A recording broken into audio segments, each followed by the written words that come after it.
Good evening, good evening, good evening, good evening, good evening. How are we this evening? Let's turn that off so you can see what I'm doing, or rather not doing, because I'm not doing anything yet. Welcome, welcome, welcome, welcome. Welcome back to Watching Paint Dry Live with Moog's Little Figures. That'll be me. Where I am a bearded idiot and I will be doing unspeakable things to innocent plastic. Right, well, what have I been up to? What have I been up to? I don't know, it's a bit of a blur. I can't really remember what I've been up to since the last week. I barely know what I was up to yesterday, but you know. I know what I was doing on Saturday, and that was waiting up for a delivery that wasn't going to arrive. And I did that again today. So today's going to be interesting. I had planned to have some interesting new models for everyone to watch me paint, but that didn't happen because DHL stands for drop it, hide it, lose it. They haven't lost it. They haven't. Well, I hope they haven't dropped it. They've possibly hidden it though, and my big parcel is still at their warehouse. So, yeah.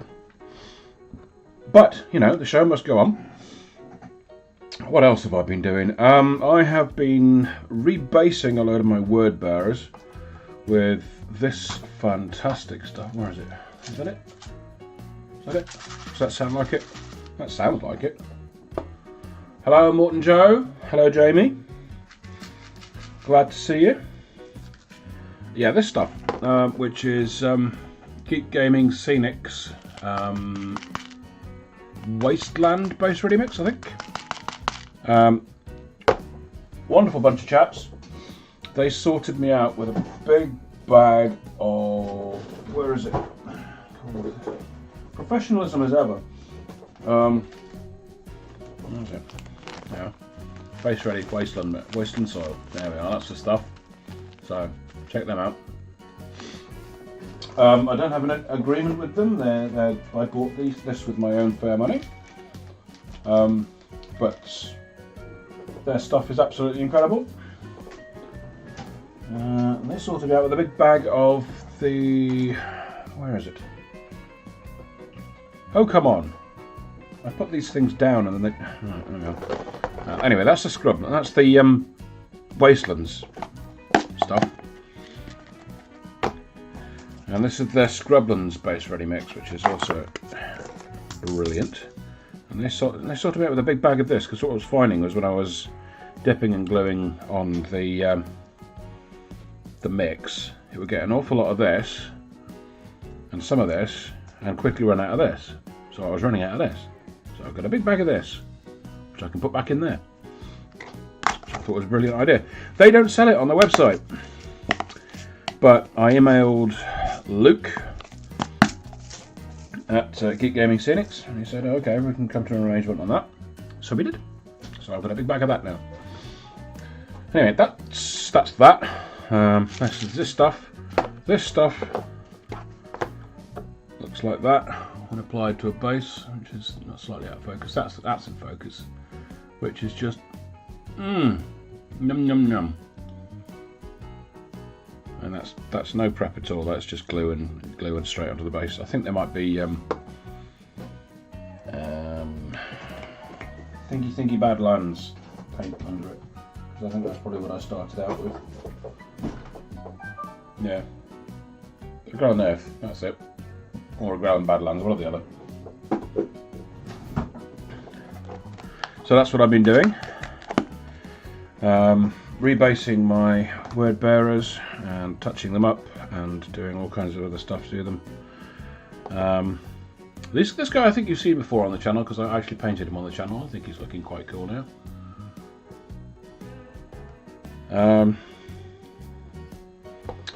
And he's one of the new Chosen miniatures, as is this guy. I've chosen to do word bearers but Nurgle style. So he's covered in gunk and goo and all kinds of other stuff. Really cool rust effect on there, which I will introduce at some point if I find a suitable juncture to introduce it. Oh yes, I could possibly do that. I could. Yes, oh, okay. Yeah, we'll do that. We'll introduce that later. No, I cannot recommend that stuff enough because it's really cool. So there we are. There's the wasteland stuff again. Again, that's just PVA glue and straight on there. And here's my corn guy, obviously covered in blood and stuff. I've got 2 more to do. One Zinch, one Slanesh. Not that they can be mixed within one squad with the marks of chaos, but whatever. It's aesthetic. I figured some sort of Horseman of the Apocalypse vibe would be cool for the Chosen. So that's what I'm going with.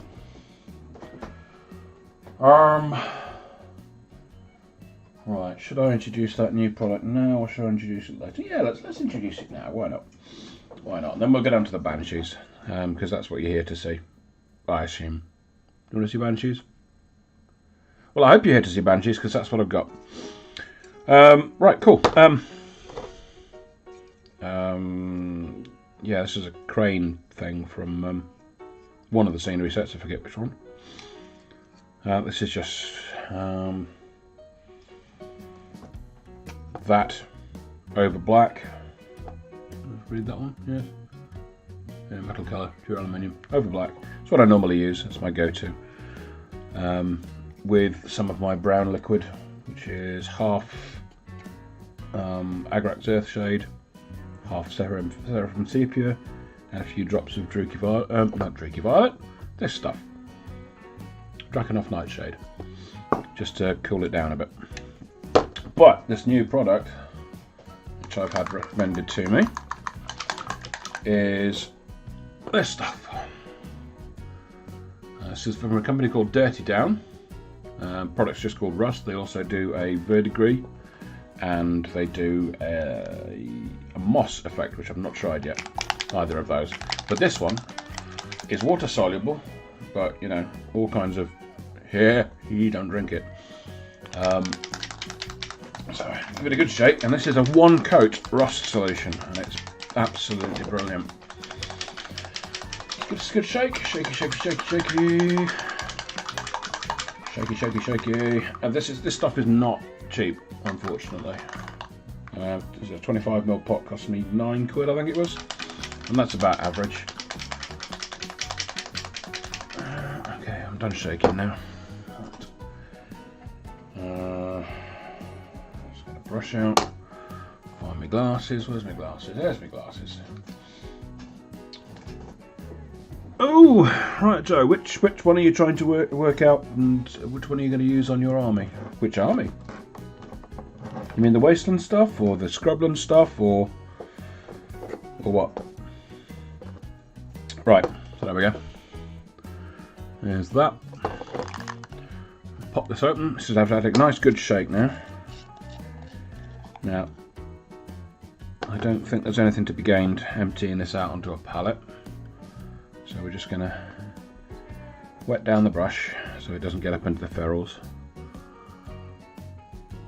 It's not really coming to a point anymore. Ooh, gosh, that's nearly a dead brush, that. Oh dear. Oh dear, that's yeah.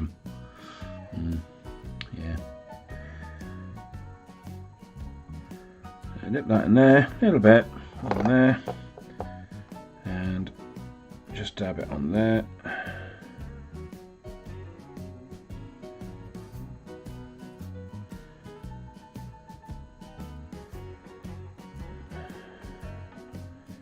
Get it all up in there. It might be a case of showing you this in a bit after it's dried, because the effect you get changes as it dries, but you can already see it's starting to look,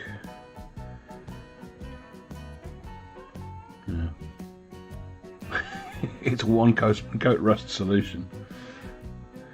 I mean, this would normally take me 2 or 3 different products. I don't have a sponsorship deal with these guys either. It's just a really good product and I really like it, so I thought, you know, I'd share it with you guys. More useful obviously for the Grimdark style, which is how I tend to do things. But yeah, Nurgle or something like that. I know a few of you out there paint Nurgle.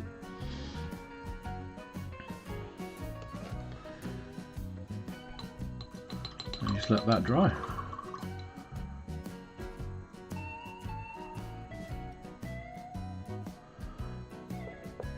Oh, you got a Stormcast army on the go, Joe. That's I bet you've got a load of those. What are they called? Vanguard long strike crossbows, by any chance? Right. So there's just a bit of water on there now. See how this is water soluble. I'm just going to reactivate it and push it around a bit.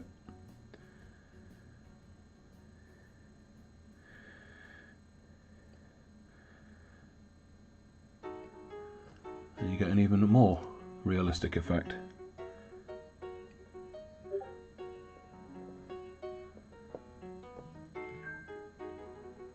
So yeah, it really is a very cool product. So, I mean, right?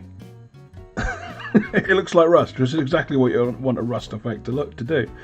I mean, they use this stuff on film and TV productions for dirtying up props and stuff. So you know, it's gonna be good, and it is. So yeah, anyway, that's that stuff. I'll leave that to dry because it does go proper. Actually, got some of the front. I mean, it's just crazy. That's one, maybe two coats. Just dabbed over with a sponge with a metallic for a little bit of shine through there. It's just everything you want. Yeah, that's that. But yeah, if you're a brush licker, don't lick this brush with that stuff on it, because I imagine you probably won't enjoy the experience.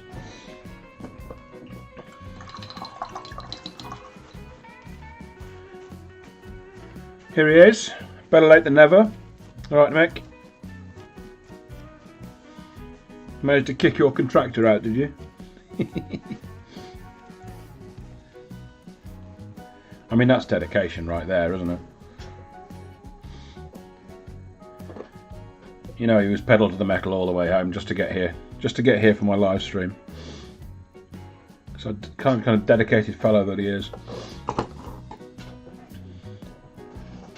I'm up to 97 subscribers. How cool is that? I am 3 subscribers away from my first milestone, as it were, of 100 subscribers. Now, the 100 subscribers will get me a customizable URL, which will help the channel out immeasurably.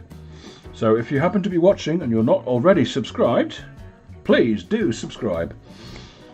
Right, okay, what are we going to do now? What are we going to do? Howling Banshees, that's what we're here to see. Howling Banshees. You might have seen this if you're following me on Instagram or anything like that. Yeah, mainly on Instagram.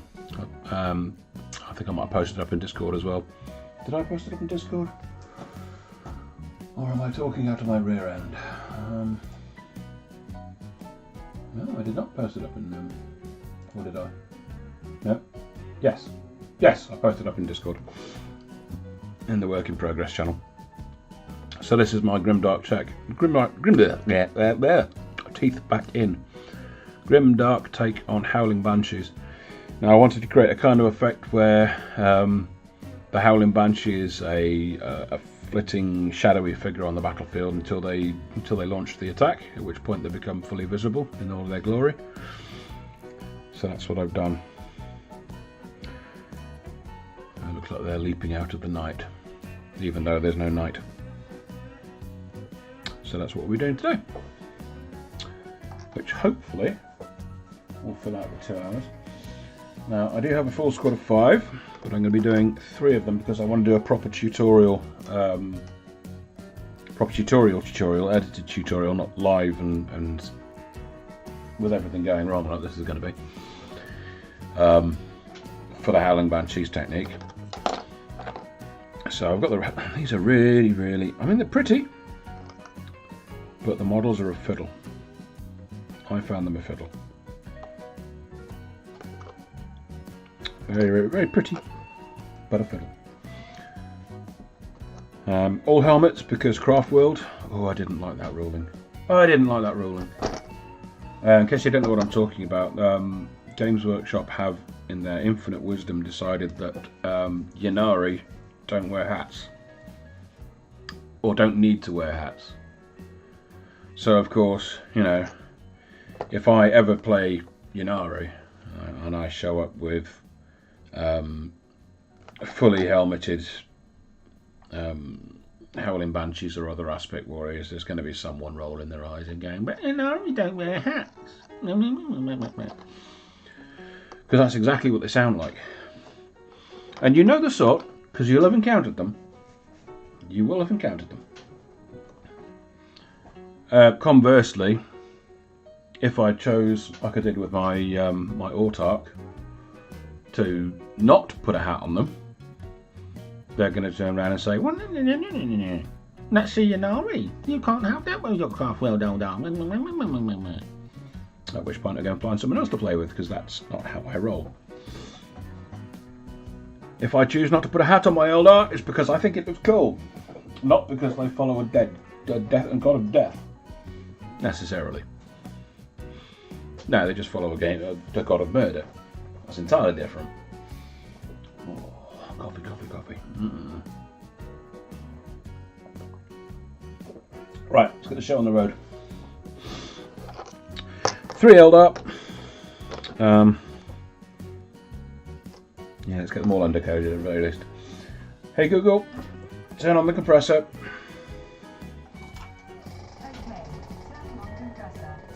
Just like that, she does it. It's brilliant. No defiance this time round. It's unheard of. Right, okay. I'm just going to prime these because, you know, I didn't do it earlier.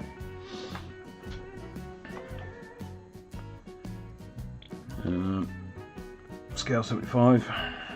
Matte black primer.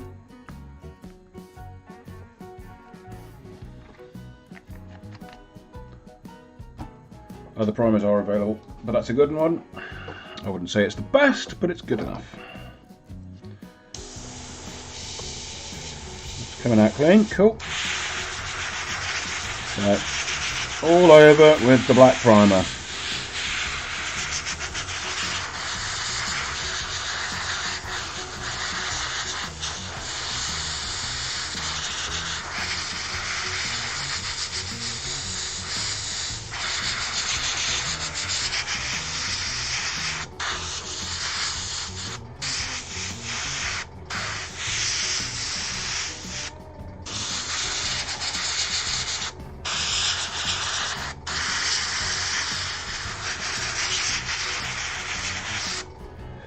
I am going to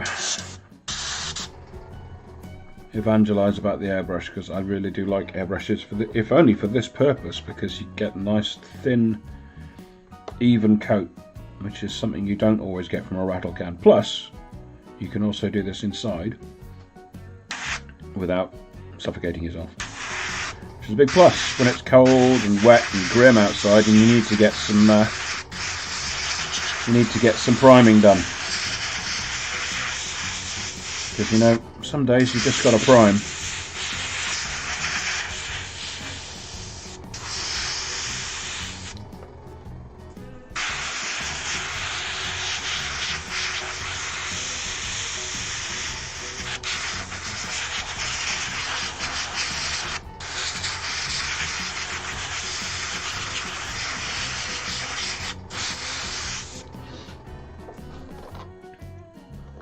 Not as quick as a rattle can, but I think the effect you get, the finish you get, in terms of the smooth finish and the precision, is well worth the few extra seconds you spend priming.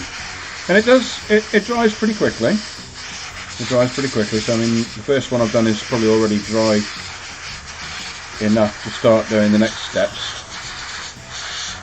now. And with an airbrush you can stop letting paint through and just push air through and dry off the mini.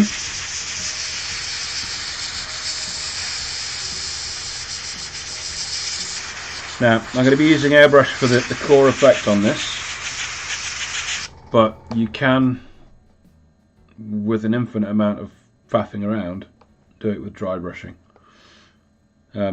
But I think in some cases, some of these miniatures, you probably need to use sub-assemblies and such like that, but it is theoretically possible.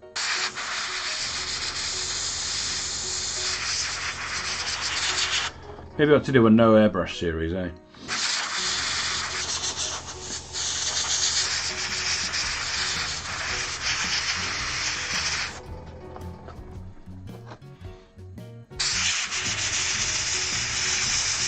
Again, just air through here, so I'm drying this miniature off.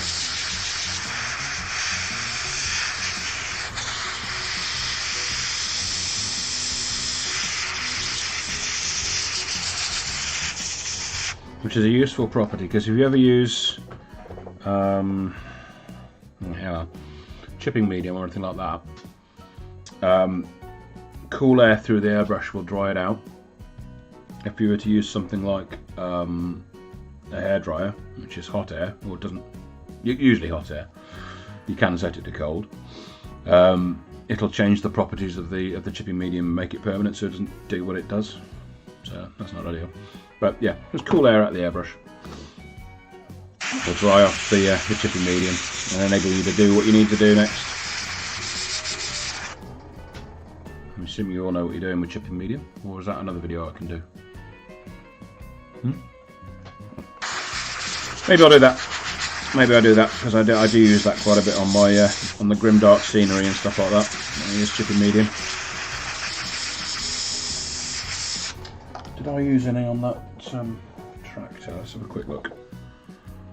I don't think I did, but I could have done. This is pretty much a test model for me. Look how that's come up. You know, a few minutes, and that's just looks like it's been sat out for, you know, months, years in fact. It's crazy good. Crazy.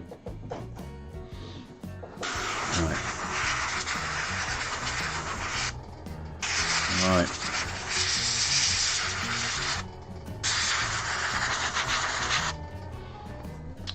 Right.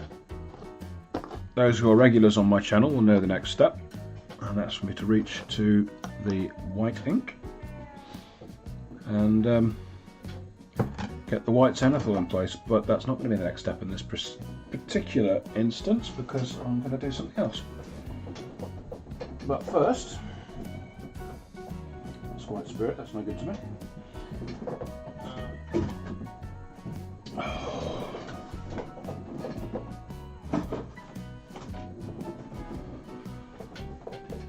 I've put something down in a safe place so that I wouldn't knock it over. So of course, when I'm looking for it, I can't remember where I put it, but I found it now.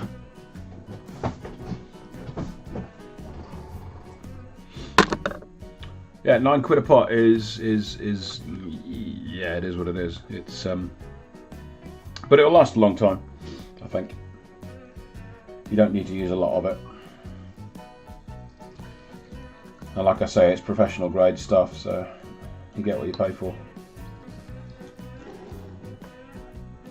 No idea what it is, chemically. Oh my god, it does the job. Right.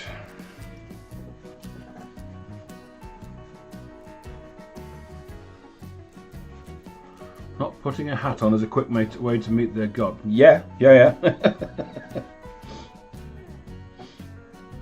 But you know why you often see soldiers without their hats on in movies, don't you? I mean, I'm sure there were soldiers who didn't wear their hats, but generally it's so you can identify the actors a bit easier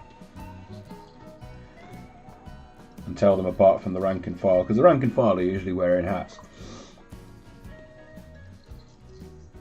just your gung-ho hero types. Okay, let's get some more paint going through that.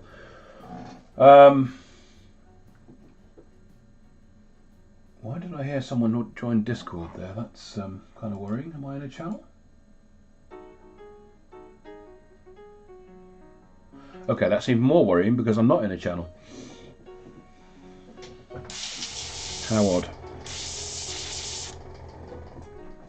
Right, okay, where are we? Right. Ew.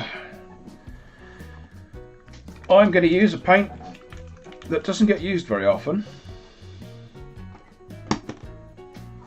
Even for what it's intended for.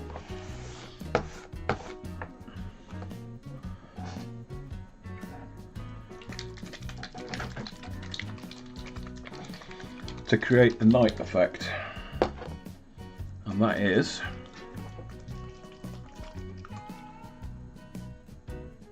light hung glue, which I maintain is one of the precursors to the contrast paint range.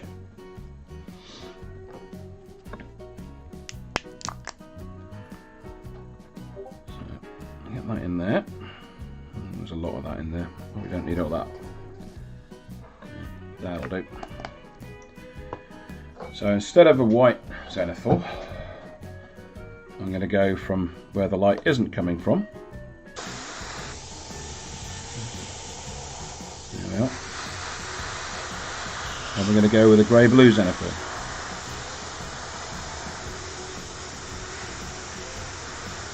Why grey-blue? Well, because our eyes don't see colour very well at night, like at all, because we've got two things in our eyes for two sets of light receptors in our eyes, rods and cones. The rods, I believe, are good at colour and they work during the day, and cones take over at night and they only see in black and white. There is a particular effect which I can't remember the name of, begins with a P, that means bluish colours, or everything can show up as blue at night, or shades of blue.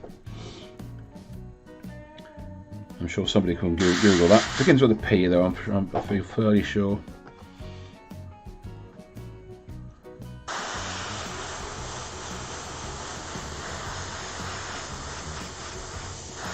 One of you can Google that. I'm not Googling it, I'm painting.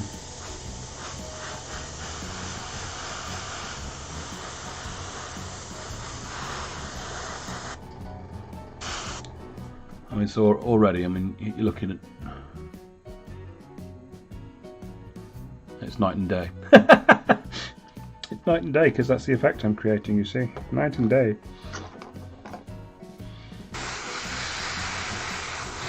And this is also how I did the night and day effect, the OSL effect on my Gotrek miniature, which is up on my Instagram. Get that pulled away because that's probably done with that now. Yeah.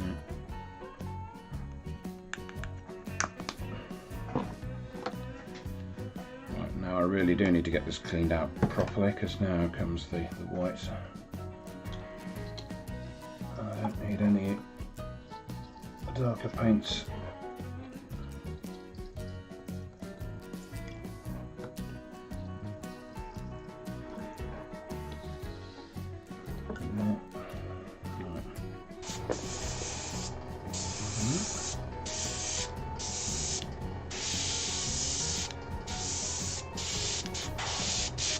There we are, that's enough.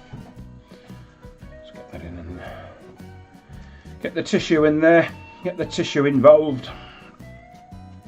Right. So that's all done. Maybe a little bit of colour coming through there, but not enough to worry about. Right, okay, so next we are going to reach for the white ink. Put that somewhere safe. I'm not going to knock it over, because that always works.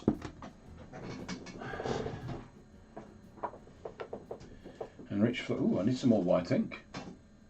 Ooh, I need to get some more of that. Apparently I'm going through a lot of it. Anyway, Liquitex, white ink, through an airbrush.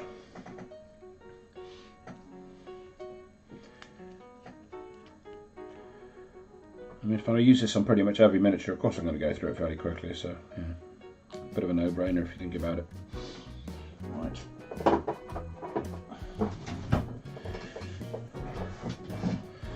Let's put these out of the way where they're not going to get hit with overspray. Pick a miniature, pick a light source direction, and go! Make sure there's... yeah, there we are.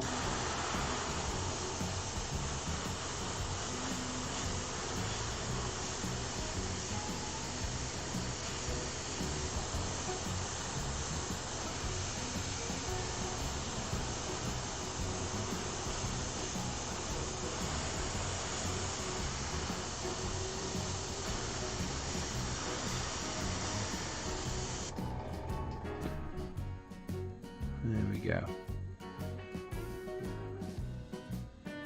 Maybe a bit more white over there, so we get a bit more colour creep around the side. I mean, already that looks pretty striking, let's face it. Let's get some more white on the upmost areas.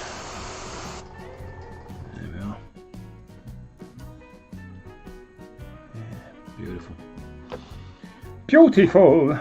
Beautiful. Right. Once again. I'm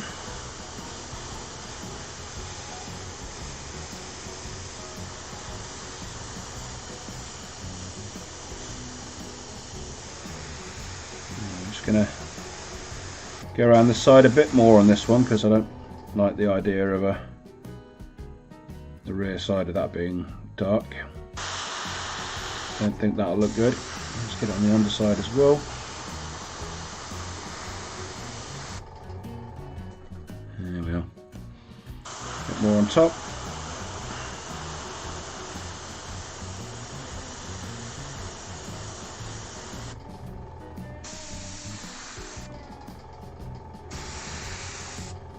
Let's get the blades done as well, why not? Probably going to do these silver anyway, but yeah, whatever.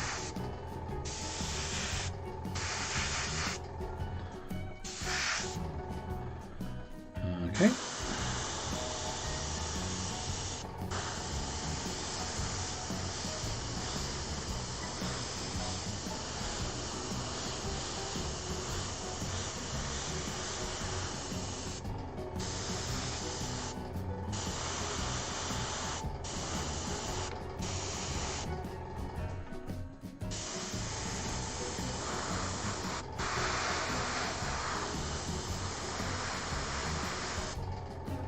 Concentrate a bit more on any way you'd like to accentuate either the top front of the helmet.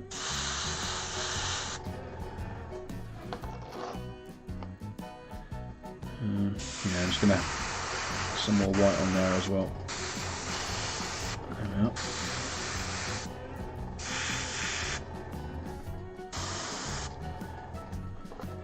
Lovely. Lovely, lovely, lovely.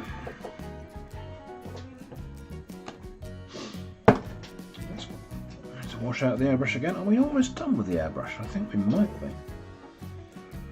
Depends on my approach to the next bit. I don't think we're quite done. I think what I'm going to do is I'm going to pop some contrast through the airbrush as well.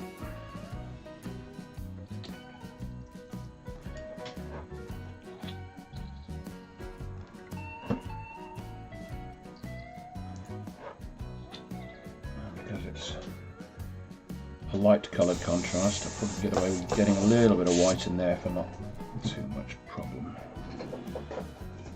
Where are we?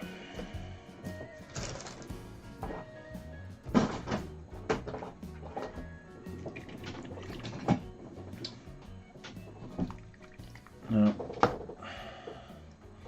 finished model is a sort of a bone colour, so I want the squad to match, so I'm going to go with a bone colour as well. And there is only one contrast paint to use for bone. Skeleton Horde.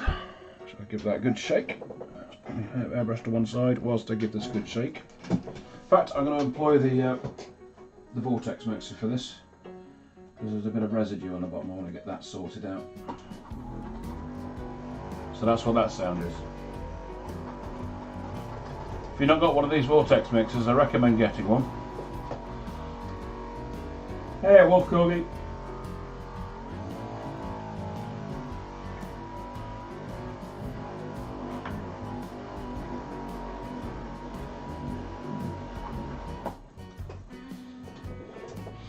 You just mixed me. Mixed? You just mixed. You have just missed me waxing lyrical about this wonderful product. Rust product. That stuff. Check this stuff out. 30 Down Rust. Not a sponsor. But I'm accepting offers. But that's what that does. With one coat. It's just crazy. It's water soluble.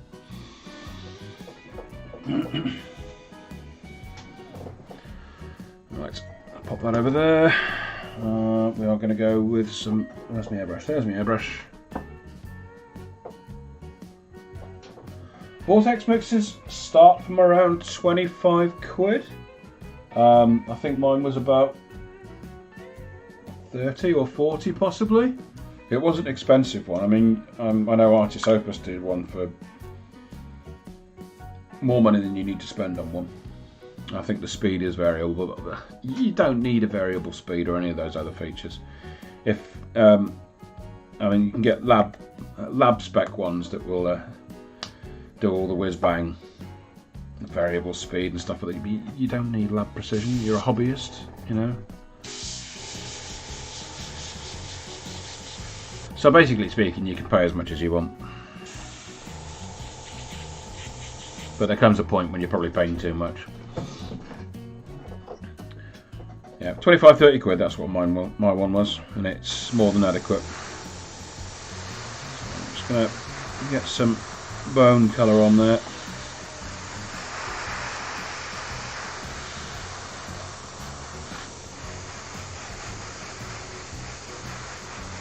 Doesn't matter if I lap round there.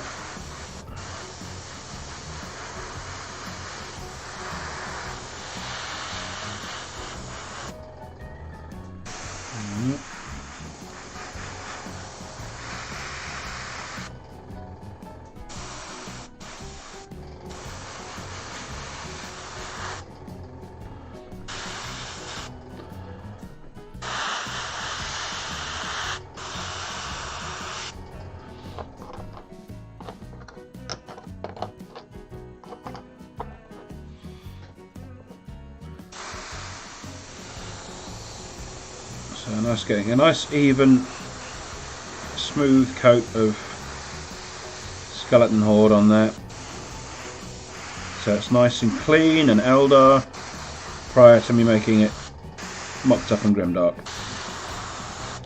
because that's how I roll.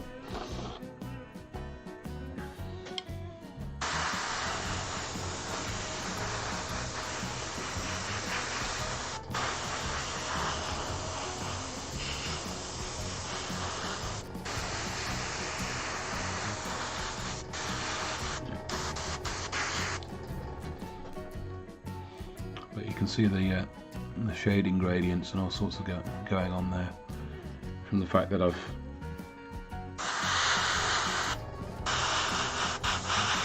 used a white zenithal.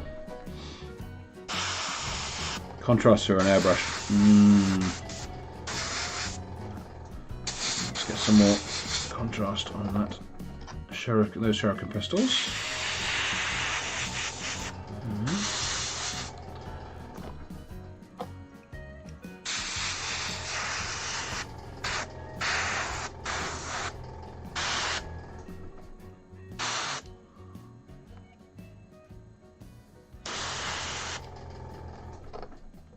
Kren here tonight, just out of interest,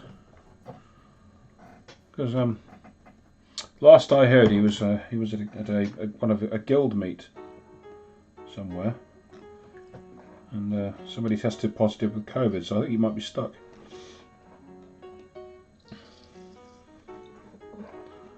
At least for the short term. So I hope he's alright.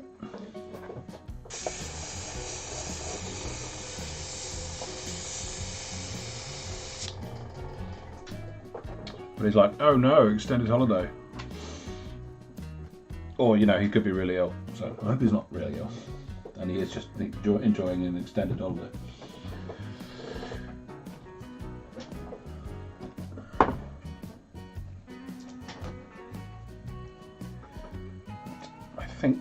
I think.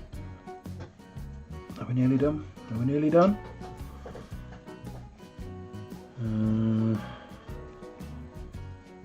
Not quite. We are going to get a bit of varnish on there.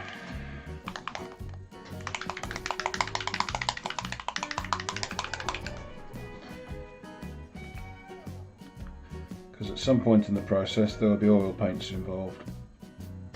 Because that's what I'm feeling today. The stuff, amazing. Yeah, I'm not sponsored by Green Stuff World either, but you know, Green Stuff World, if you're listening, I'm open to offers.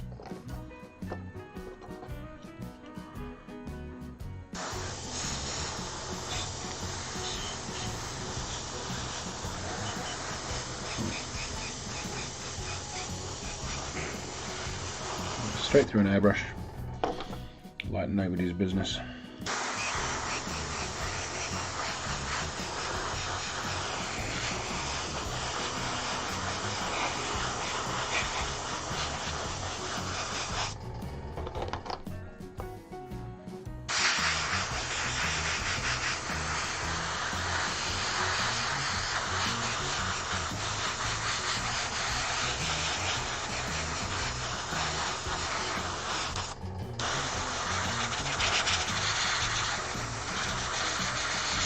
Try it out.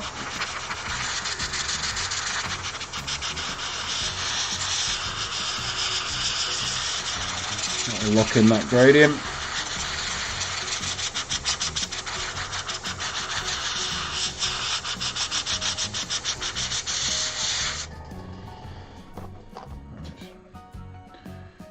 Clean out the airbrush again.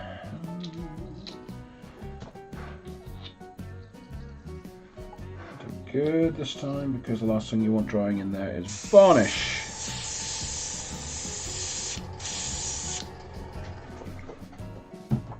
Right.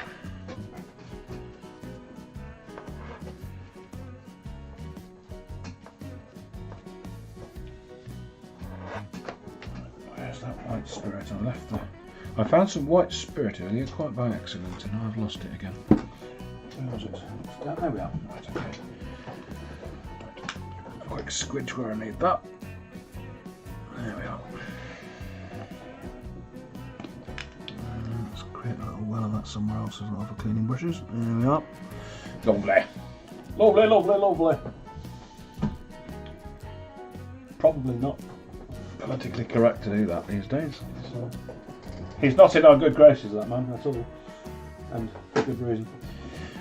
I think we are officially done with the airbrush. Hey Google, turn off the compressor.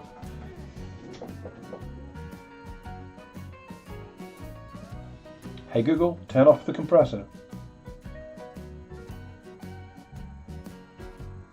Got it. Turning off compressor. Oh, she can be taught. Right. What are we going to do next? We are going to grab some brushes and do some brush work, because that's how we paint, with brushes. Right, okay. Let's wet down that brush a bit, make sure it comes to a point, which I think it does. Happy with that. And back to the contrast, because that's how I roll. So I'm going to use Creed Camo for the first layer on the hat anyway. And Flesh Terror Red, which is probably the best red I've come across in Games Workshop's range for the hair. So we'll start off with the hair, shall we? Seeing as we've got that pot open. Out of the way.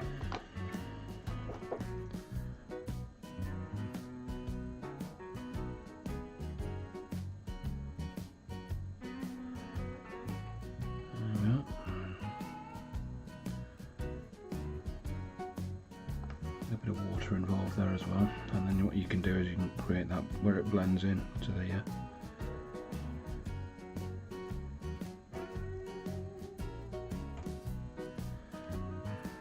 into the gloom behind it, the Nighthaunt gloom.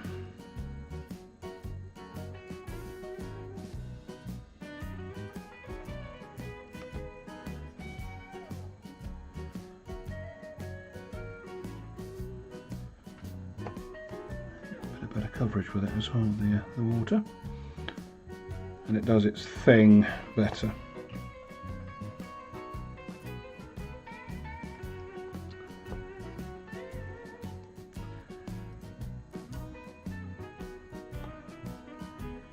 Contrast paints, as ever, don't use sable brushes with contrast paints because the paint, because of the chemicals it contains, will wick up through hair brushes and into the ferrules and get dry there and wreck the brushes.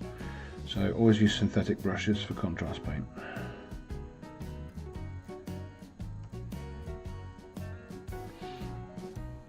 Same with inks and shades.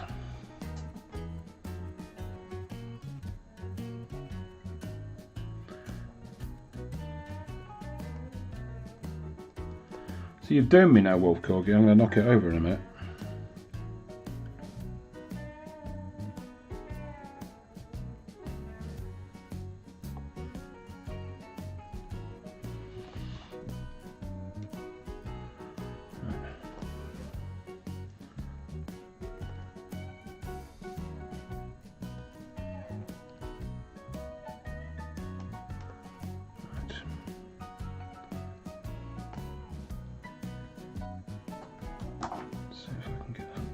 Some of that Nighthaunt gloom back. Yeah, looks alright there. It looks alright.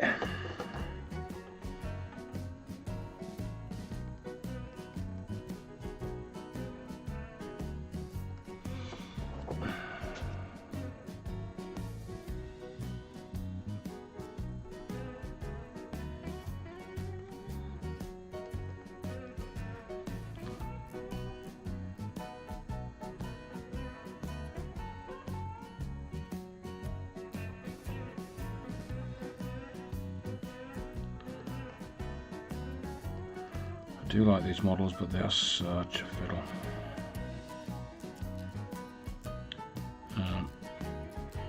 I may be set against them because when I made my first model, I actually ended up using the Banshee, the Exarch's body, which I didn't want to do.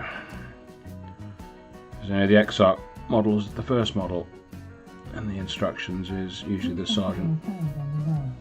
Alexa, stop. Oh, you know, I have to watch what I say in this house because something somewhere will hear me.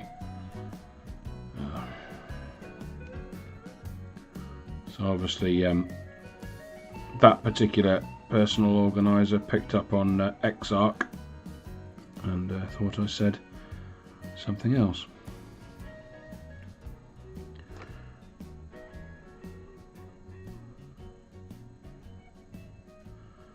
Why do I have one of them in a Google? Because Google doesn't actually have access to Audible, where I have all my ebooks and all audiobooks.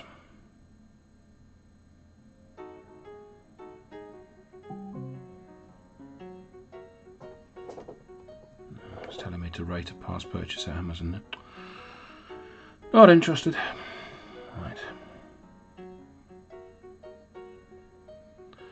What was I saying before I was saying? Oh yes. The first model in the instructions in these new kits is usually the character model, the Exarch or the Sergeant or what have you. And the second one is usually the first trooper. But in the instructions for this, the second one, or what I thought was the second one, was still the one for the second variant for the character model, the trooper variant for it. So I ended up using the Exarch model and making it as a trooper. And in these days of monopose miniatures, there's sometimes, once you've done that and you've used the head for that particular model, you're a bit doomed.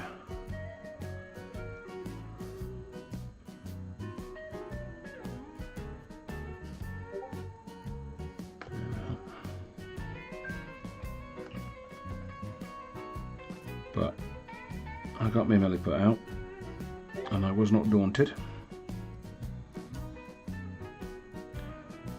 I got my milliput out, I put it away, and I got the green stuff out because that's what I actually used.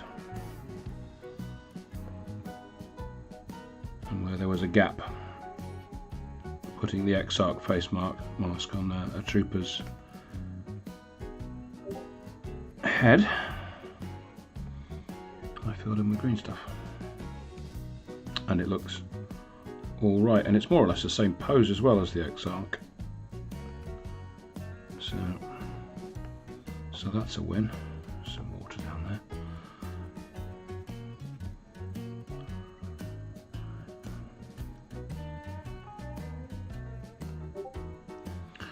So there we go. I've got the, oops, that's not quite done right. There we are. Got the red fading into the night there. And on the other side. This one thing contrasts to quite well is fading and blending.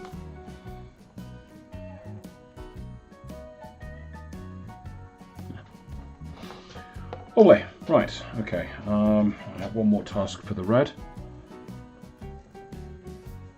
and that is to. I've got a few more tasks for the red. Let's try that, because we've got waystones, haven't we?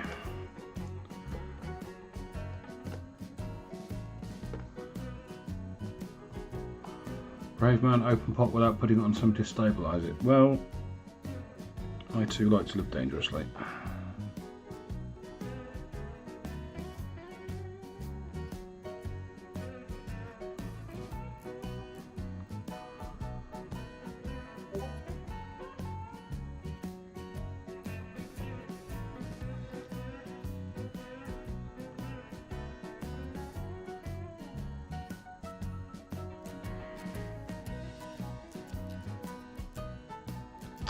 The base coat down on these yummy Slaanesh snacks.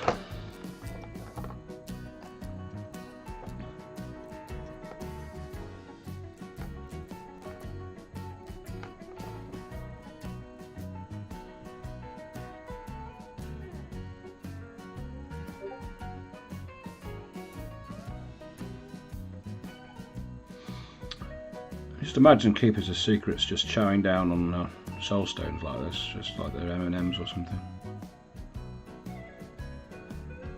Yummy, yummy Eldar souls. I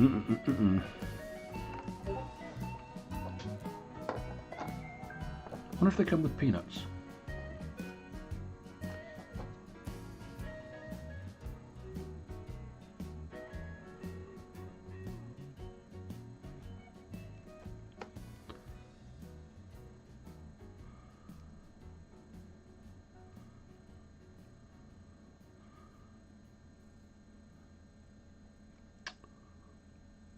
This might be all for naught in a minute because I'm going to go over that in metallic, so yeah. Right, another thing I wanted to do was, have I got a smaller brush? Have I got a smaller brush? I have many, many smaller brushes. We're not going to use this one though. Maybe not that one? No, let's not use that one.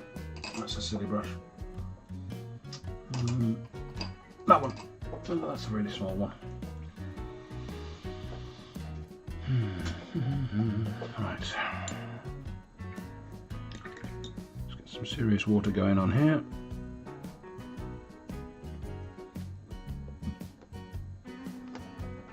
Because we want to get that contrast paint good and wet and flowy.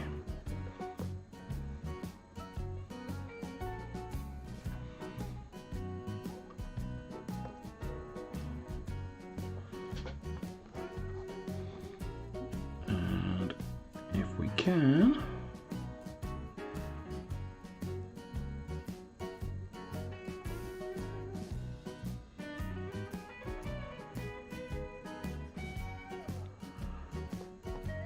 eye sockets.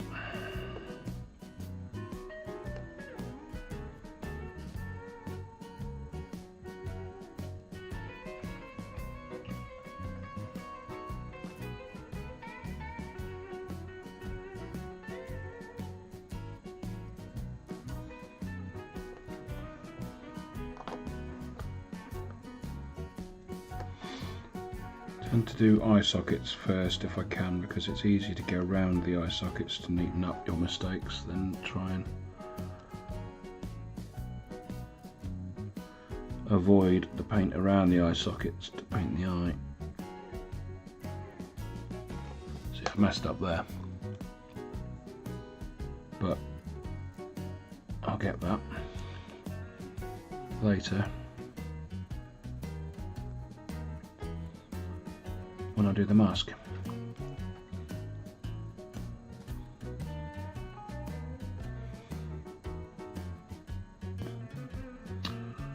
Okay, no, I thought I was going to run out of material for 2 hours of content just doing 3 Banshees, but you know, I think they're taking longer than I thought they would.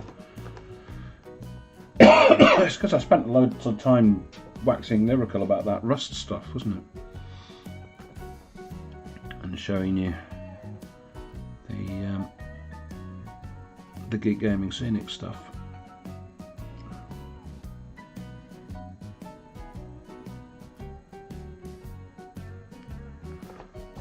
More eyes done.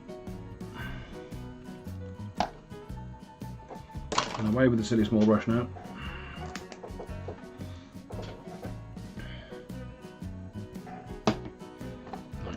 Camo Creed. Creed camo.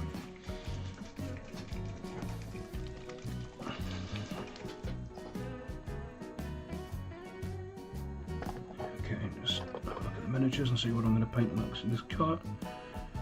Oh, what did I do this? Ruben, I did. No, okay. Excuse me while I chanter. Sheesh, purple. I'll keep that aside.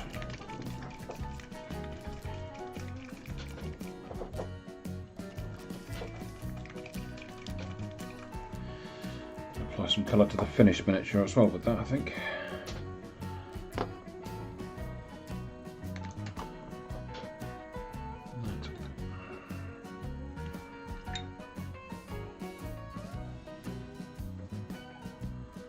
Back to my workhorse, number 2.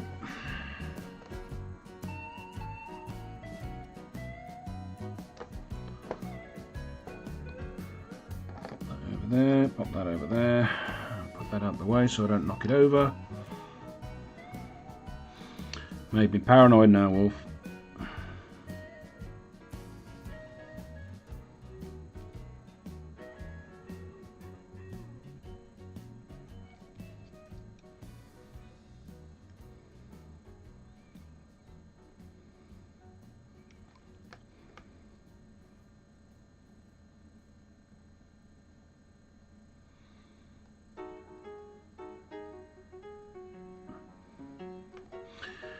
The problem with Creed camo is you don't get a particularly even coat, like ever.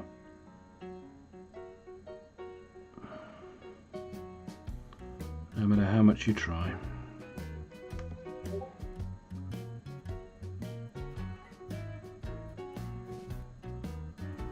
So you just gotta do your best. I'm going to be going over this with some regular paint in a minute,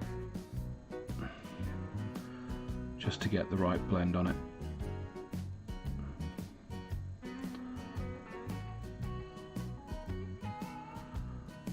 But it gets a sort of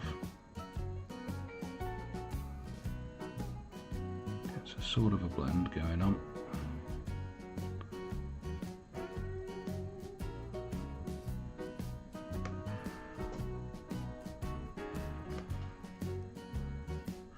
Contrast paints and big smooth areas just don't mix.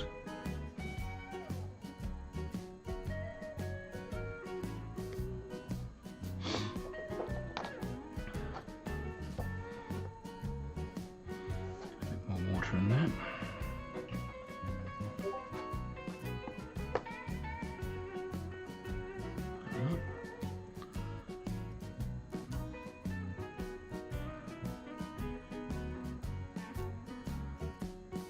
Oh, that's how you do it. Right. Now I understand.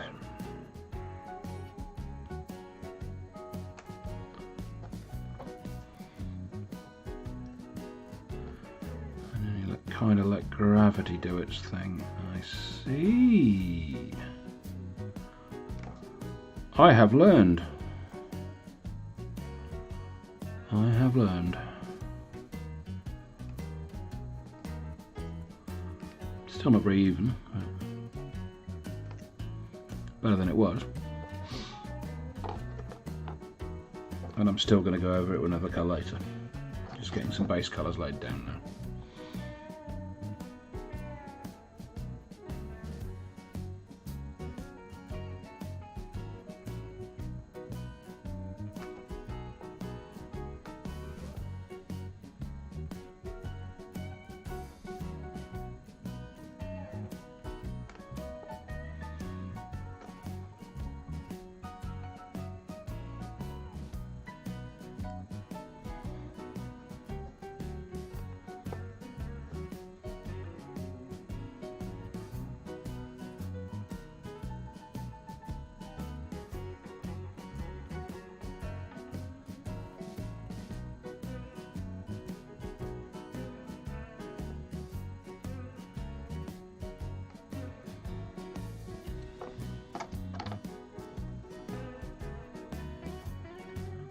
The risk of tearing the paint underneath. Get a bit more richness going on there.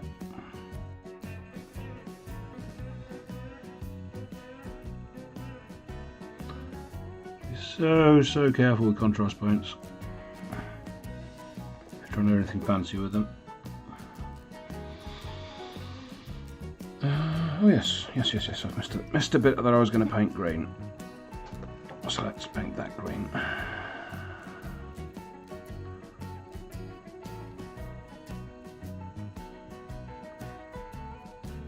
Paint that sash green. But only on the one side because it's okay. Bluish on the back. What I am probably going to do on the back there is, I'll do that in a bit. And it will involve some Drakenhof Nightshade.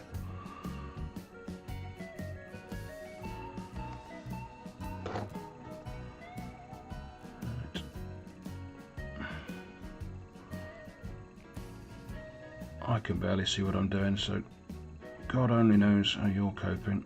Trying to see what I'm doing.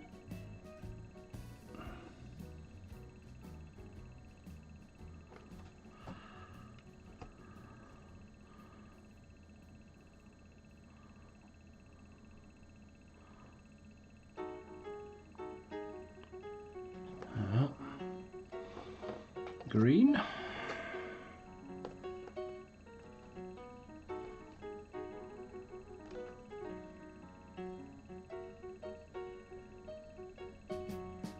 I mean, mercifully a lot of this sash is in shadow anyway, so it doesn't really matter whether it's green or not.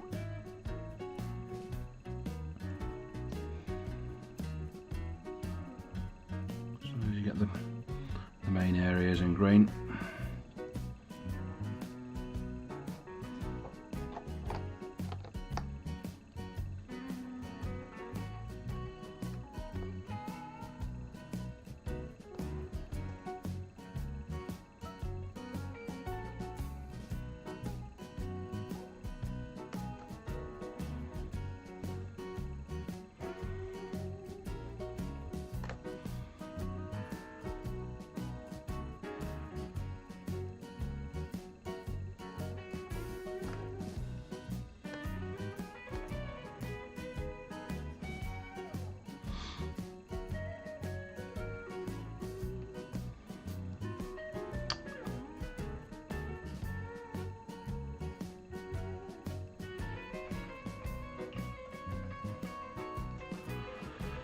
have some news on the music front.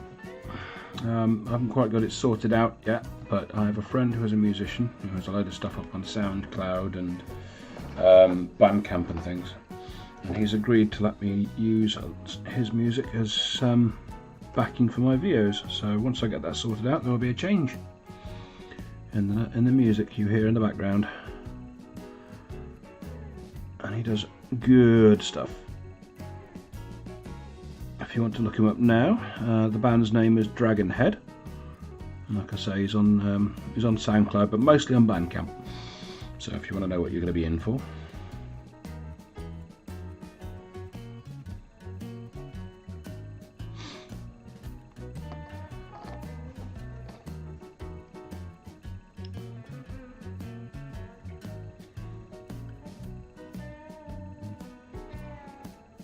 Let's deepen those shadows around there. There we go. Okay. I think we're done with the green. Reach for the shyish purple.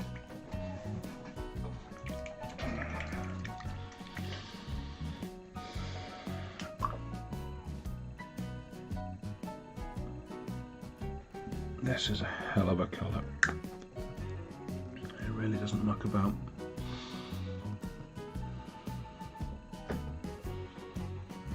I mean, it's almost black.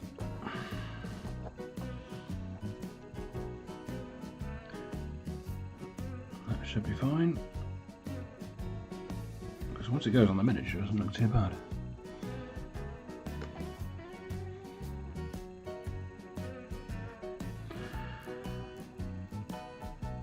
And there are gems for days on this thing, so I could go through and pick them all out, but I don't think I will at the moment.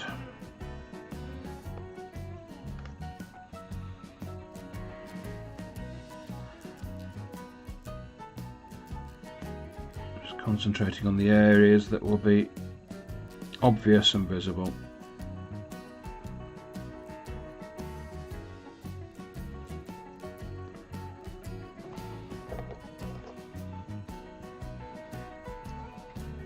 Shyish purple.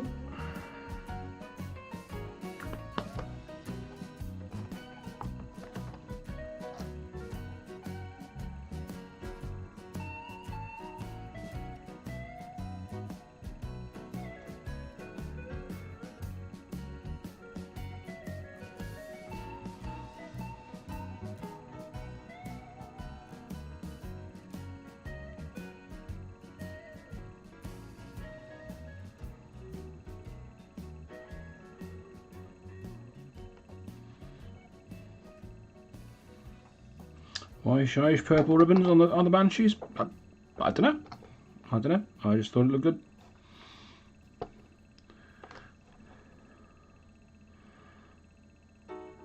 Could have gone with red or orange or blue. Blue would have been good. But there's some blue in this, and that's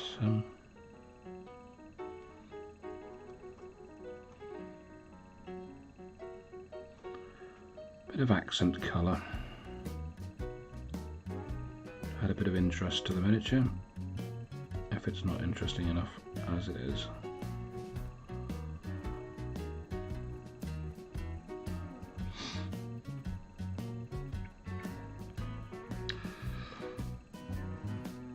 Oh, do you know what I'm actually looking forward to?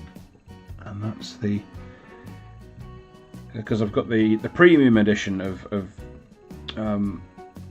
Imperium magazine on order. I'm actually quite looking forward to Ned's arriving. Not because I particularly want to play them. They're not a faction I'm interested in pretty much at all. But I've seen a paint job done by an artist called Kirsten Williams, who used to paint for Games Workshop, and it has inspired me. And I'm thinking I can make Ned's happen, at least as a paint job goes. When does the printer arrive? The printer arrives when I've bought it, and that'll probably be later this month. If not next month. Times is hard in old England.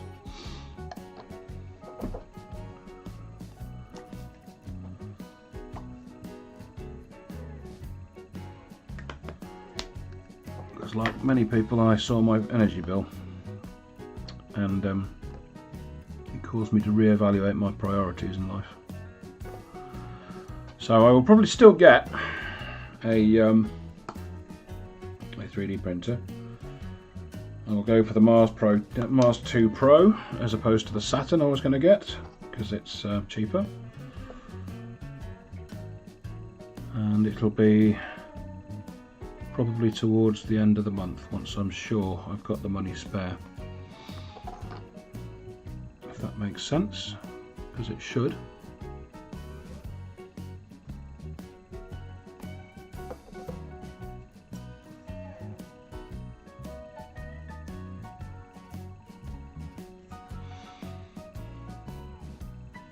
And then I've got a load of STLs I want to print out of cultists and various things,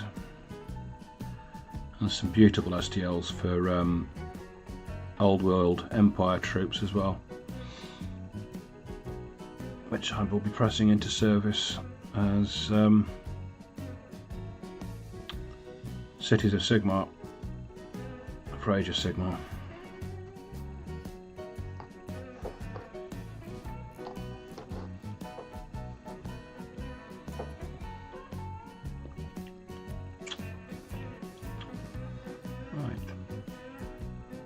Right.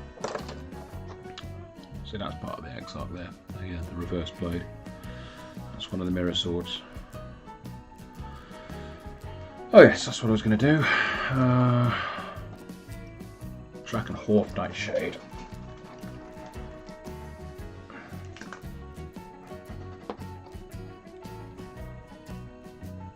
That's something going on, and I'm just going to deepen some of those shadows.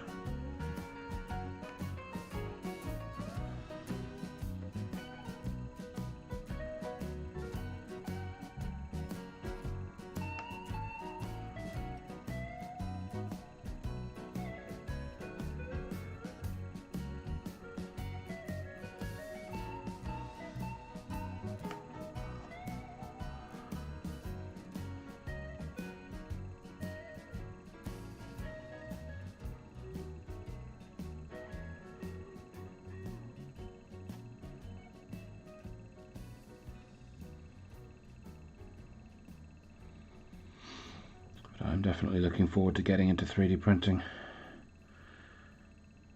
simply because it will probably end up saving me an awful lot of money in the long run, especially if I'm going to be doing an awful lot of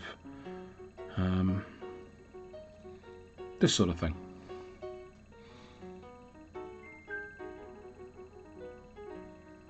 Just trying to keep things new and fresh and interesting in terms of new things to paint and new things to show you wonderful people. It ain't cheap, or it sometimes isn't cheap. Of course I get the benefit of painting them as well.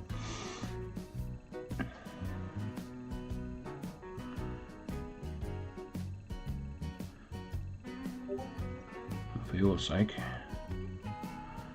I'm sure you'd get quite bored if every week you tuned in and I was painting word bearers again, or so I'm going to keep it a little bit interesting.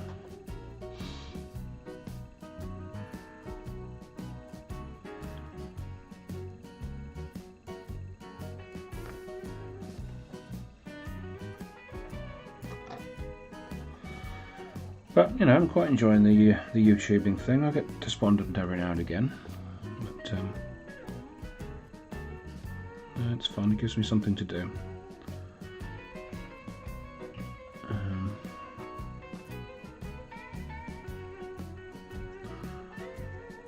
I enjoy the process of, even just when I'm chatting away and painting, it helps me focus on what I'm actually doing, which is weird because you'd think I'd be focused on what I'm saying, but you can probably tell I'm not entirely focused on what I'm saying, and most of it's gibberish. But, it's like having someone in the room and just chatting away with whilst they're watching you paint.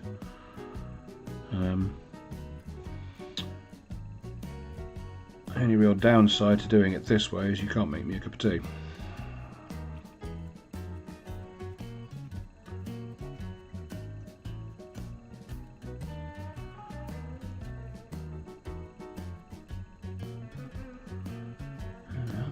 So you see what I'm doing there, I'm just adding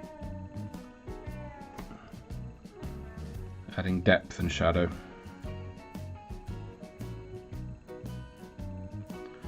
Because I'm not intending this to be genuine shadow, it's a field that the suit's generating, I guess, even though I know that Banshees don't have that in their suits. But I like the aesthetic, and if someone's going to say, oh, but they can't do that, they're not the sort of person I really want to be playing with.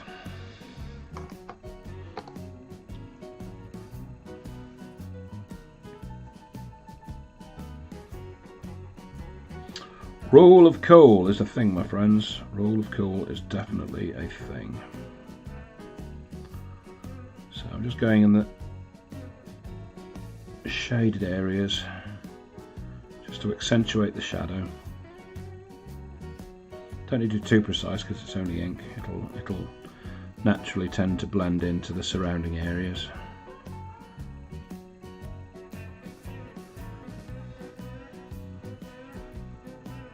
And you can feather it on to accentuate curved areas like that.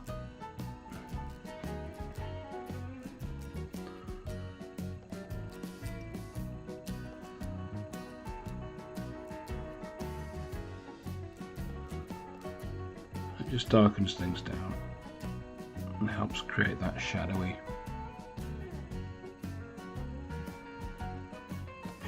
feel to it.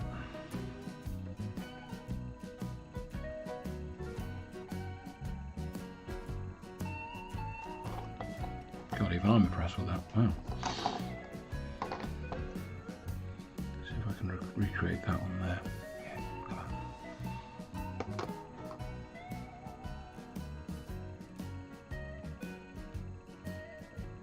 Boom.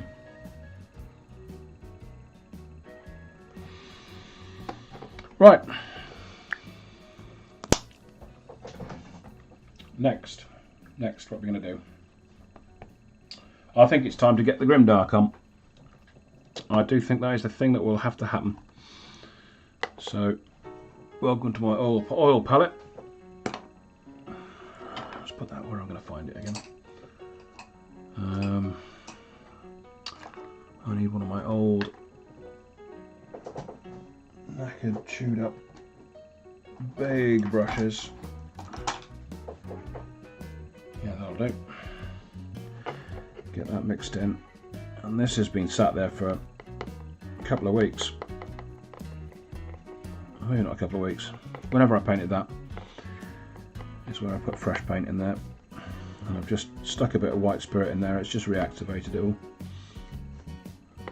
Try and get some of the lumps out at the very least.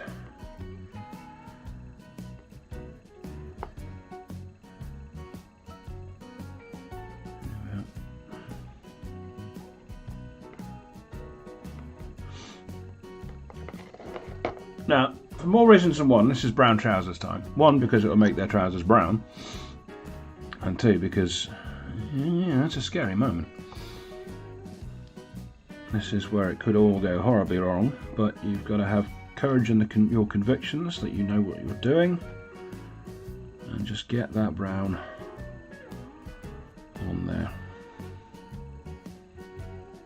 Now, that mix I've got there is burnt sienna oil paint with some ivory black. To darken it down, and that is going pretty much everywhere. Doesn't matter if you get a little bit on the blue, doesn't matter. You're trying to get it everywhere with its the miniatures coming into the light in quote unquote.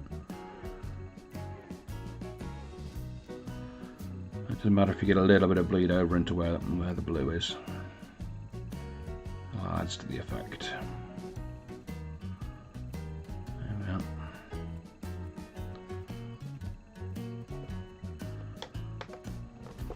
See? That does not look good. It does not look good yet. Some of you know what's coming next. Right. Here's one of my rags that I use for this purpose, but these things are where it's at. These are makeup applicators. And you just go over the miniature very lightly and just take the excess oil paint off the top. Just bring back that colour underneath.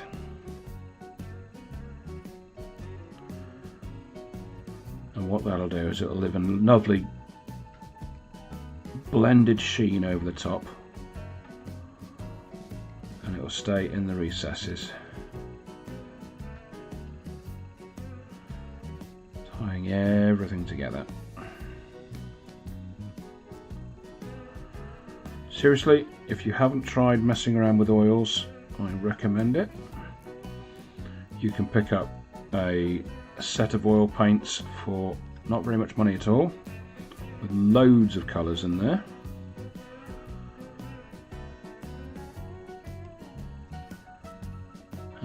I think the set I got was about a tenner, and it's got a good number of... Did I show you this last week? I think I might have showed you this last week. Yeah, see, it's got a good number of paints in there. I think that was about a tenner, maybe 12 quid, something like that. But that's all you need. Plain, bog standard, from the art shop, oil paints. And some white spirit is all you need. And some of these things.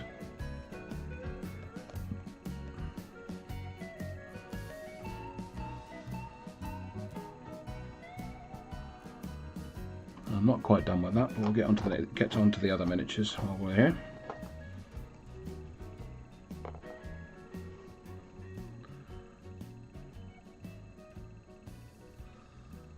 Oh. Didn't mean to put that on there. Never mind. It's there now, so I'll have to work with it.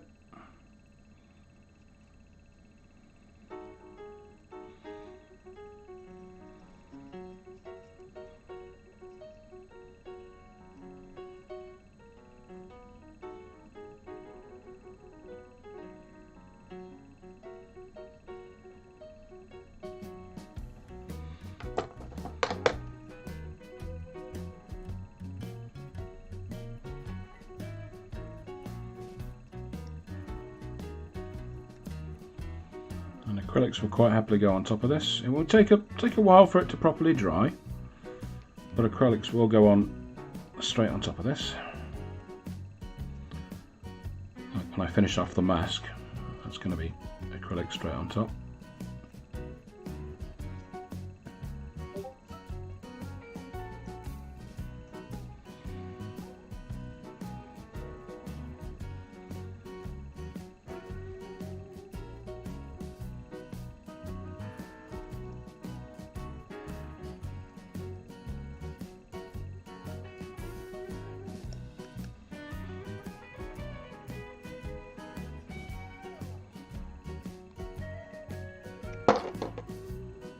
Oils are not scary. Oils are not scary. What is it scares you about oils, Joe? Tell me and let me ease your fears.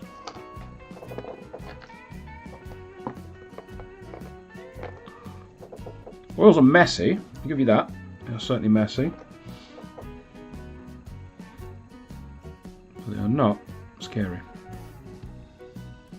People have been using oils for hundreds and hundreds and hundreds of years, long before acrylics came on the scene. Acrylics should be scary. Oils should be like a comfortable shoe.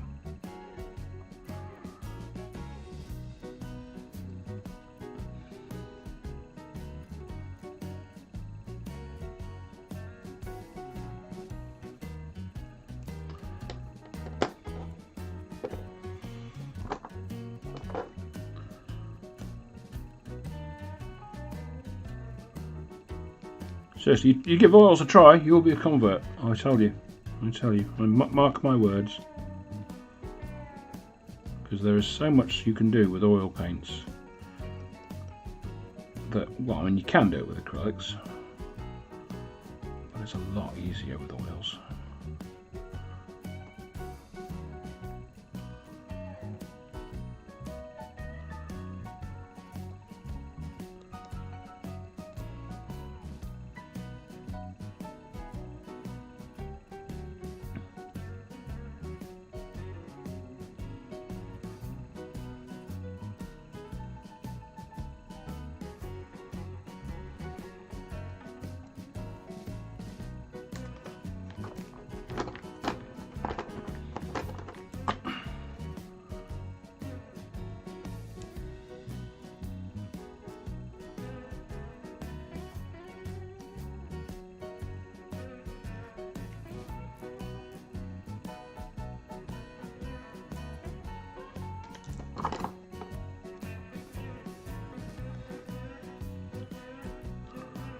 Okay, that's first pass. That's got most of the oils off.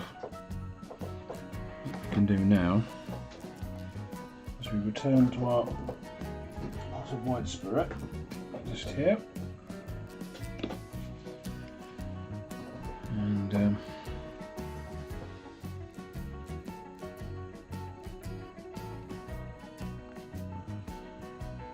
some of that going on. Don't need much of it, but the less the better for this stage. Right, there's the first one. Just very lightly over the top because you can get an extra level of highlight out for absolute free.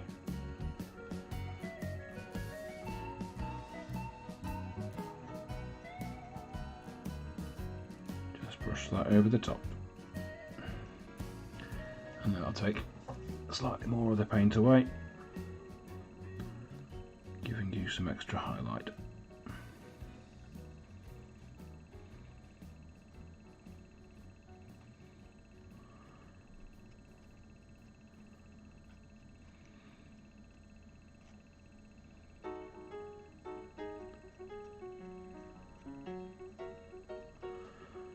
There we are. I'm going to go in there with some acrylics in a bit, but you know, I think we're getting there. And that. Carry on. Very lightly over the top to bring back some of that original colour. It'll just blend into the oils.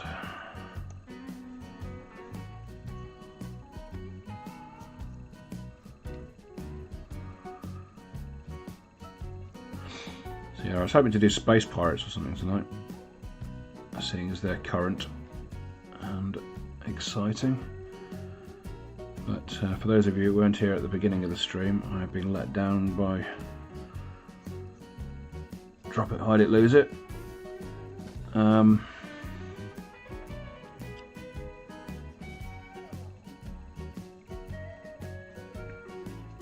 So I'll be getting that tomorrow. Might do another live stream tomorrow. Oh no, wait, hang on. Somebody else does a live stream tomorrow. I won't do that.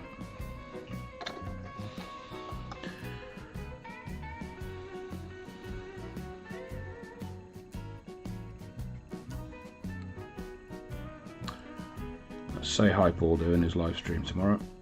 If you're not familiar with Say Hi Paul, I think most of you will be. I think the overwhelming majority of my regular viewers I share with Paul. If you're not familiar with Say Hi Paul, I suggest you go and make yourself familiar with him. Not in the biblical sense, although you know, whatever floats your boat. Buoyancy mostly. Buoyancy floats my boat. Familiarise yourself with his stuff, because he is very, very good at what he does. He's a narrative player, so he likes his storytelling and making the little dollies, the little plastic dollies, tell the story.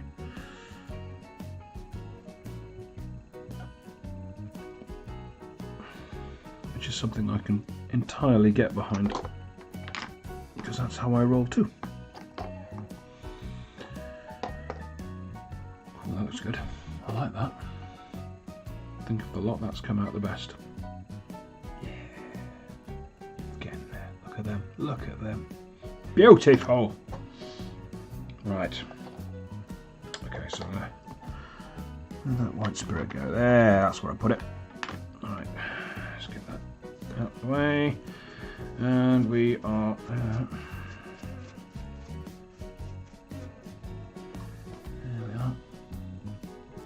Let's get some red going on. And again, this is from a few days ago. I've not applied any more red, this is just from then.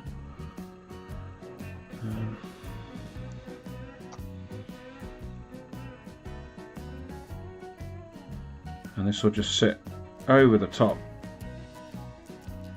of the previous layer of oils and blend itself in some sort of crazy effective way. So you get some really vibrant colours out of oils. Really nice colour transitions. And look at that, that's just bonkers. Bonkers! Take you ages to do that with acrylic.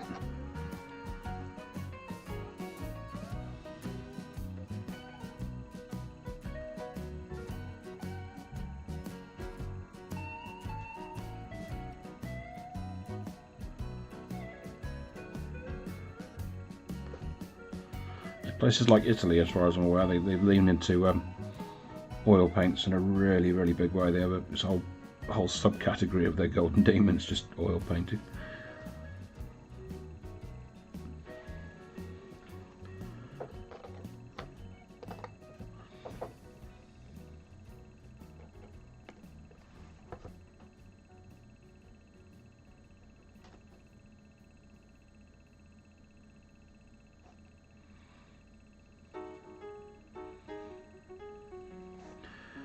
So that's sort of dry brushing, sort of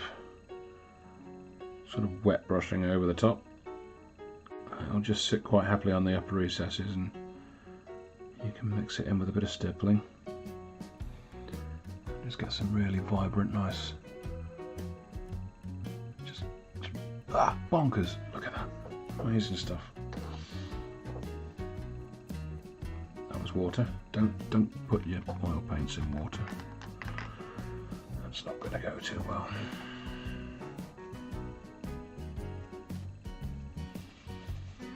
Right, I think we're done with the oil paints now. Apparently, and I can well believe it's true, oil paints are really good if you're into your non-metallic metals because of the way they blend. But I don't do non-metallic metals because I don't. See a little bit. I'll stick some red, extra layer of red on the finished miniature because that's looking a bit dull. So I'll just bring that up as well.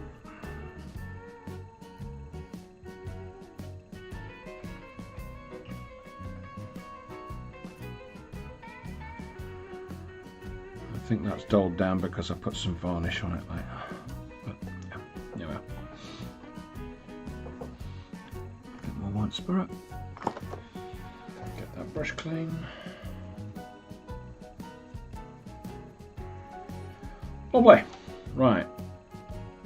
Super smashing great.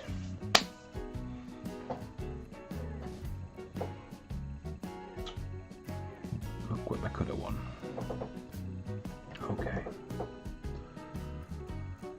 Next, get Old Faithful back out again. I think I'm going to do the metallic. Yeah, we're going to do the metallic. Okay, right. You get over there. I don't care about you anymore. Right. I may end up repainting my. No, not that.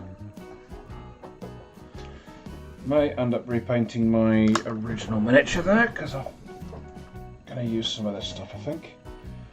And that's the Green Stuff World Sharks in Blue metallic paint.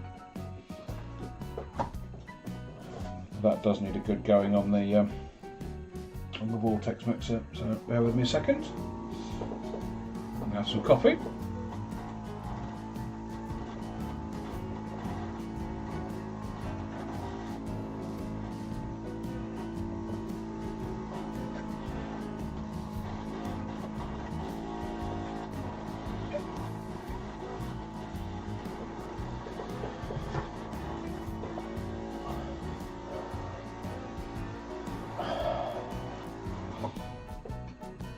And that, ladies and gentlemen, is how you neck a pint of coffee whilst mixing paint.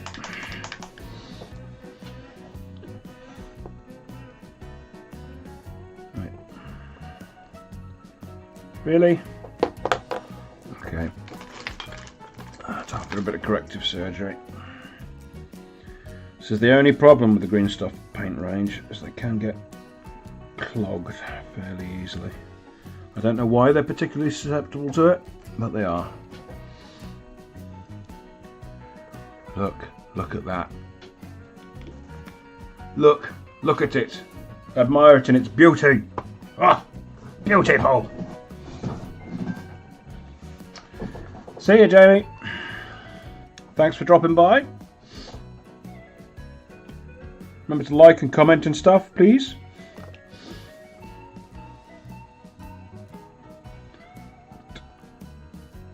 And we can get that straight on there. And you get a lovely, oh, look at that. Single coat. Lovely blue sheen blade. Probably be a bit more marked on the underside.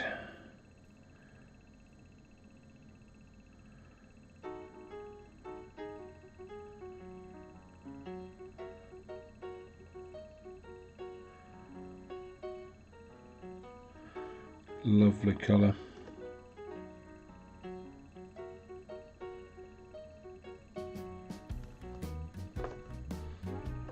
We need another coat on there, but there's a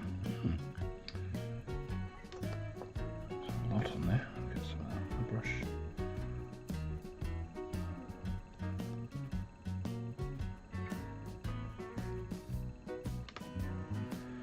Yeah, I think I'm going to redo my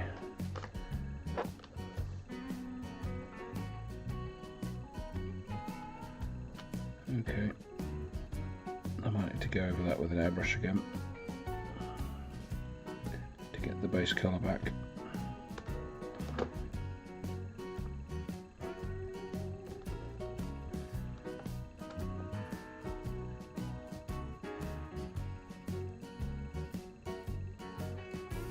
I originally got this blue colour for my my grey nights, but I ended up not using it.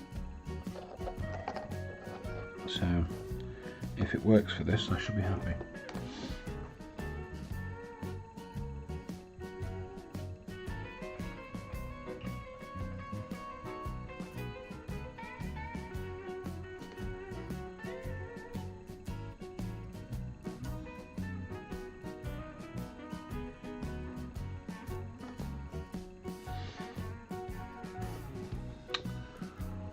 Might be a case of leaving this to dry a little bit before going on with this layer.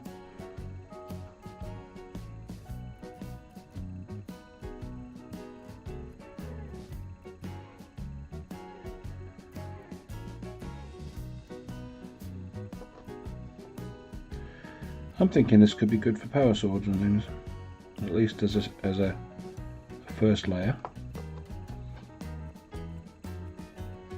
Doesn't quite come across on camera just how blue that is.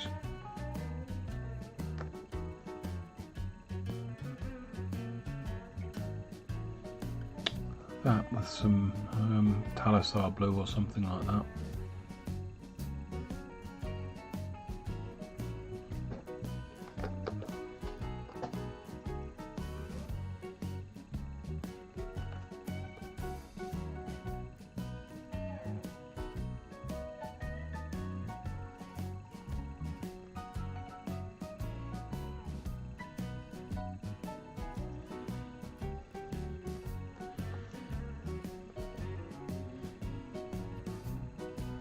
But just a single pass of this is looking good. You could almost leave it as is. Oh, I do like green stuff oil paints.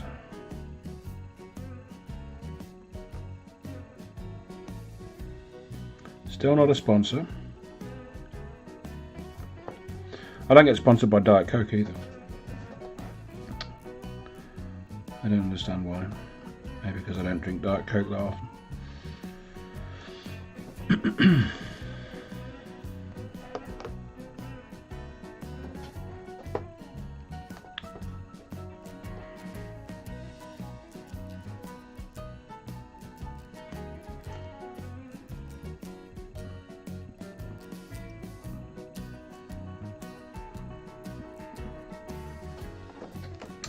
I apologise. I appear to be bolting into the microphone. That's never good.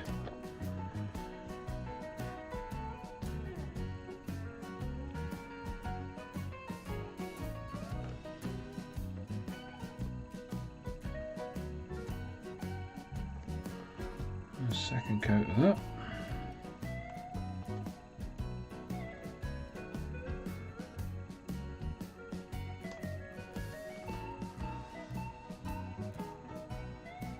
That's really nice. I like that. Cool beans. Right. Okay. I think we're done putting. No, let's do that one. Just so we've got 2 coats on all of them.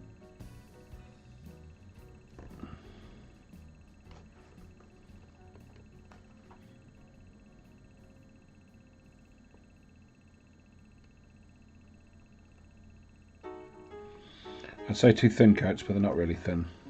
Quite thick actually.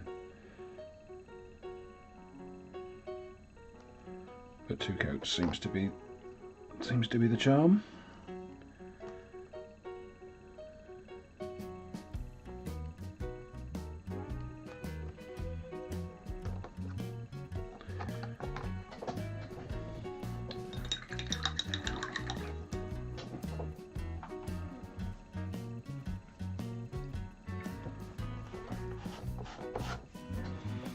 Any more of that, so clean the palette.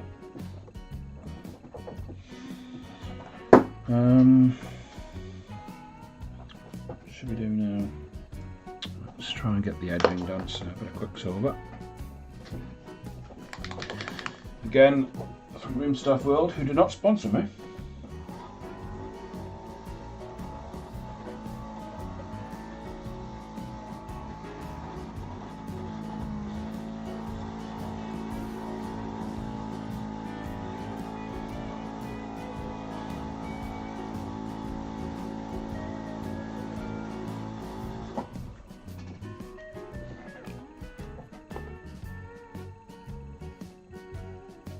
And again with the clogging.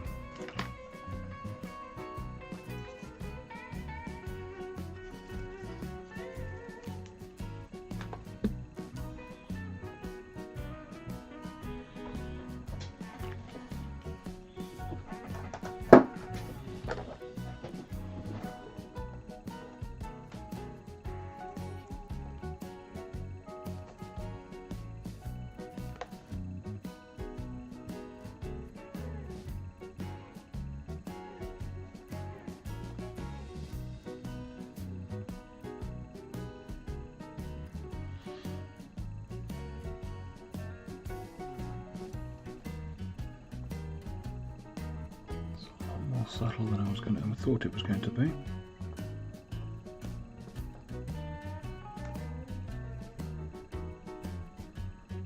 I might need to switch my silver paint to something a little bit less subtle.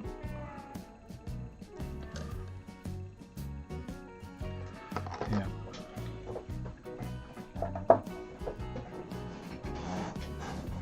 I mean, if I wanted to stage that up, I probably could. We'll go with a bit of Vallejo silver game colour. Let's mix a bit of that in so it changes the consistency slightly. There we are. Leave that to dry. So just marking out the edges it'd be sharpest and towards the tip.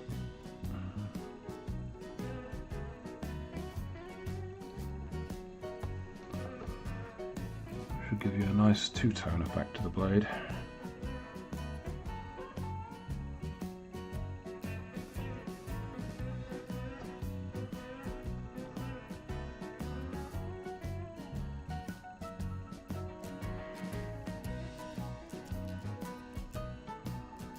Which again is a lot more subtle than I thought it was going to be. Looks a lot better in person than it does on camera. That's my excuse and I'm sticking to it.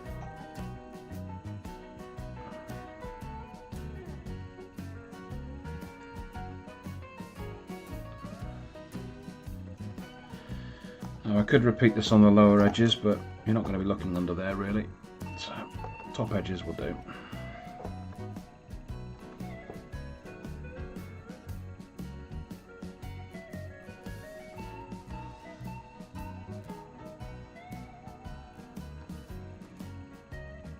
This one's an exception.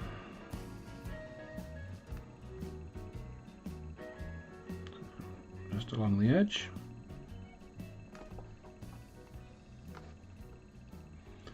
Use the edge of your brush where you can.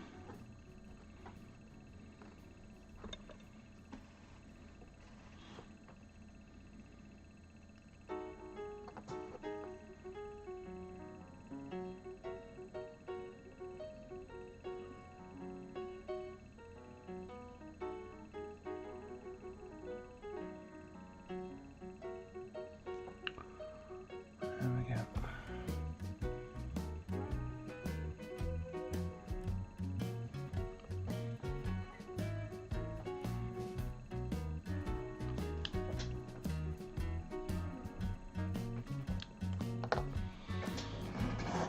I think we can further accentuate that effect. A bit of Druky Nightshade. Druky Nightshade. Mixing the two up again. Drakenhof Nightshade. And water that down a bit.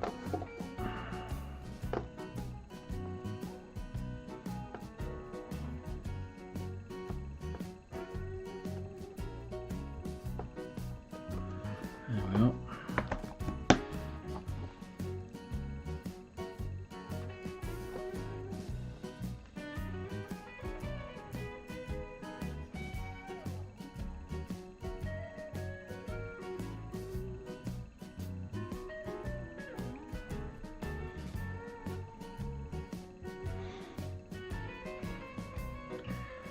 A little bit of shading on the blade brings it all together.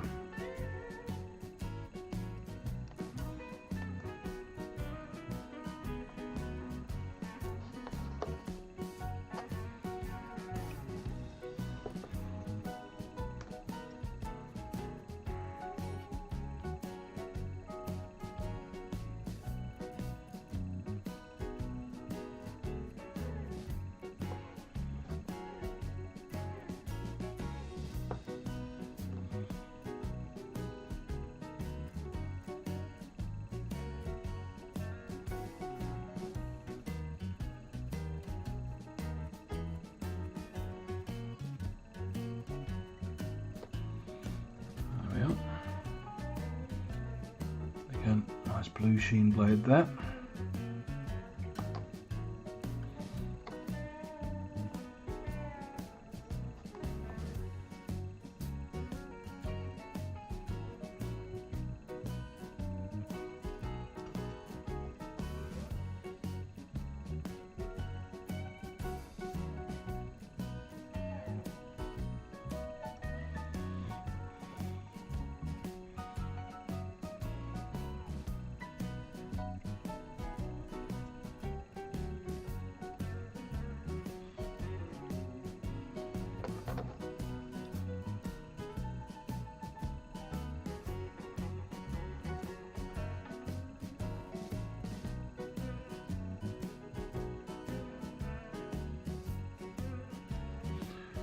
I would be a complete liar if I were to imply that I knew it was going to work quite as effectively as that. this is just me experimenting, and it just happens to have come right this time.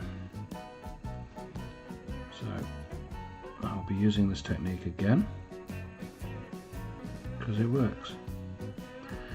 And I think, well, that's quite an important thing to make note of, is that you learn an awful lot by making mistakes and taking risks in painting.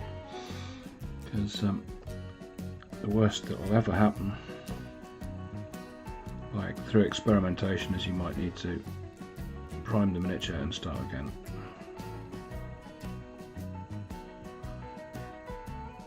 But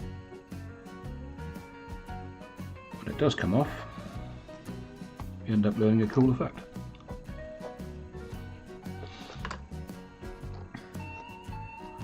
Gosh, is that 2 hours already? Wow. I was worried, I was really worried that I wouldn't be able to fill 2 hours with three Banshees, and I've not even finished the Banshees. I mean, there's still plenty to... Oh god, you messy pup. There. Still plenty to do on there. The gems need doing.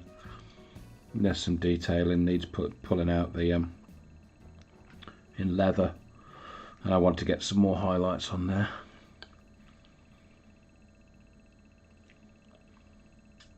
So I've got 5 minutes. Let's see how much we can get done on one in 5 minutes.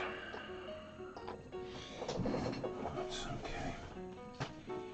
I'm going to need some of that's Gracie. That's not what we need. Corax white. Let's do that.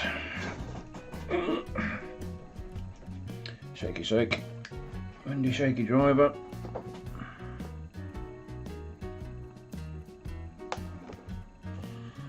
Right.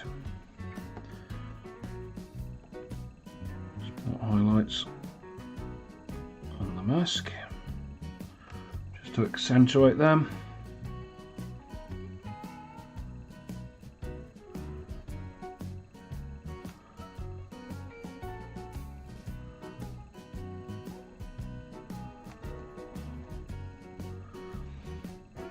Don't worry about blending or anything, because you're going for contrast here more than anything else.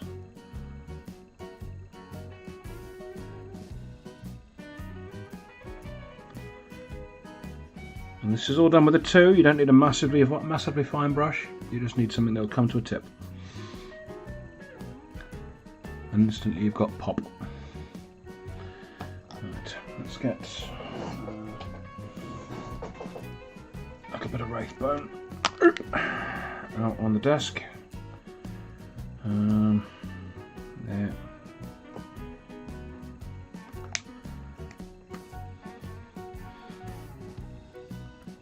A bit of water mixed into that. Thin it down a bit.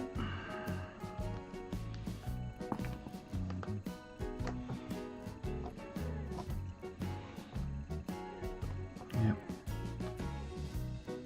And just raise the highlights.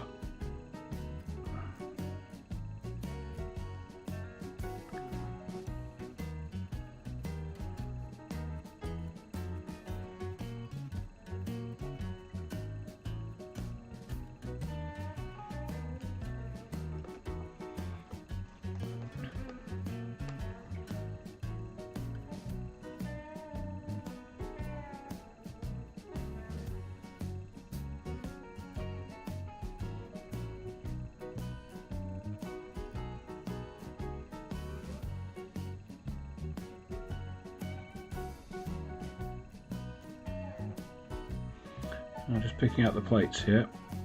The undersuit I'm going to leave in a deeper bone colour. I'm just picking out the highlighted areas on the plates. Again, just creating contrast.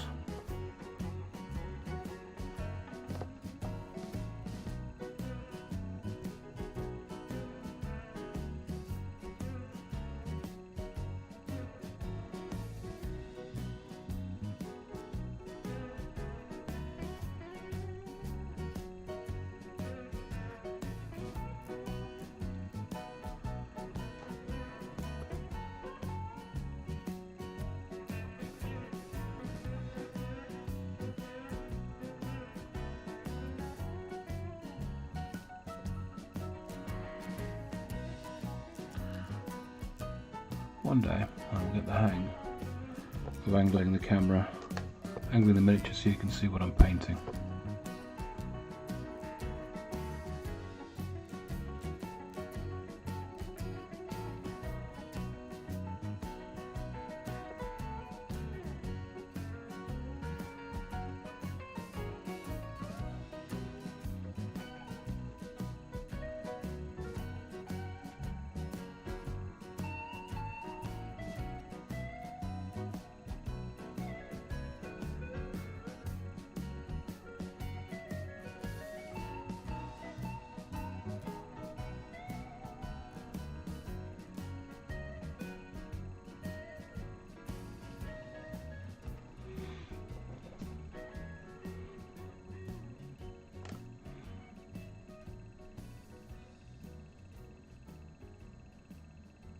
There we go.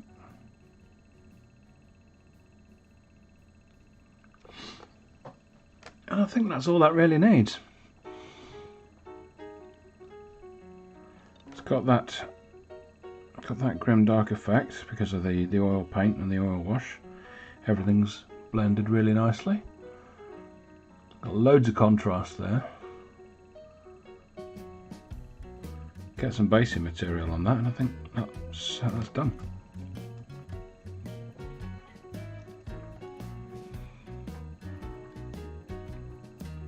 And I'm sure you'll agree there was nothing really complicated that I did there.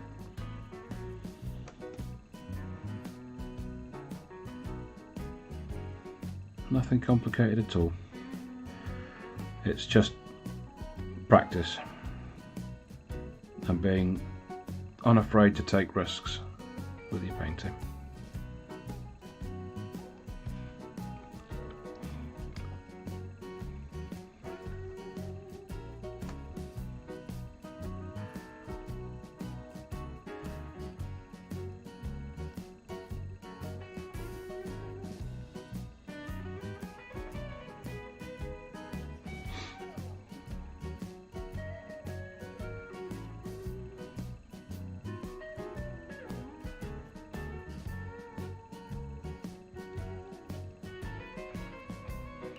As for where to place highlights and such, you just kind of get a feel for that the more practice you get in. So I suppose the takeaway for any painter really is to go out there and make those mistakes so that you learn what looks good, what doesn't look so good.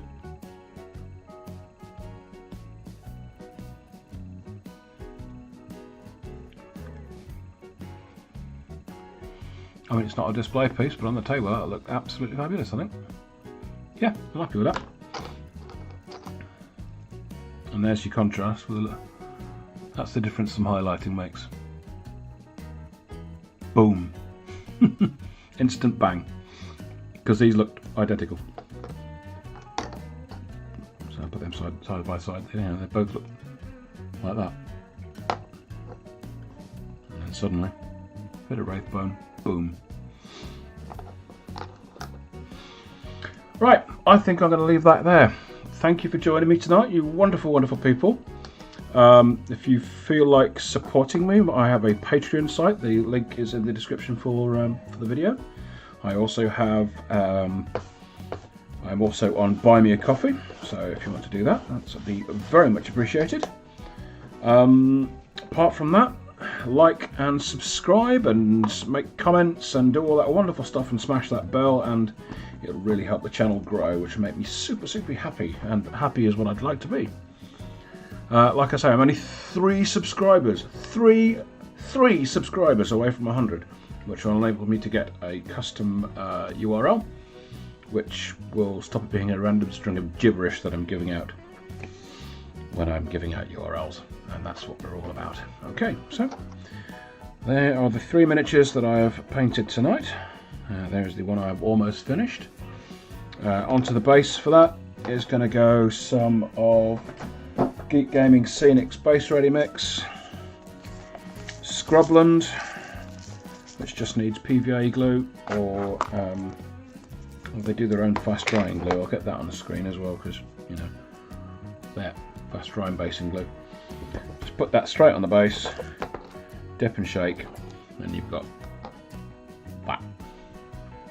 And they also do a sealant. But yeah, cool. Thanks for joining me tonight. I hope you've had fun. Hope you've enjoyed yourself, which is the same thing as having fun. Hope you've learned something. Because, you know, that's another reason I do it. I also have an X-Arc, which I will probably be doing a proper traditional tutorial for, in the same style as this lot, to tie them in. So keep an eye out for that. Okay. So yeah, once again, thanks all for joining me. And I will bid you all a very fond farewell. Good night.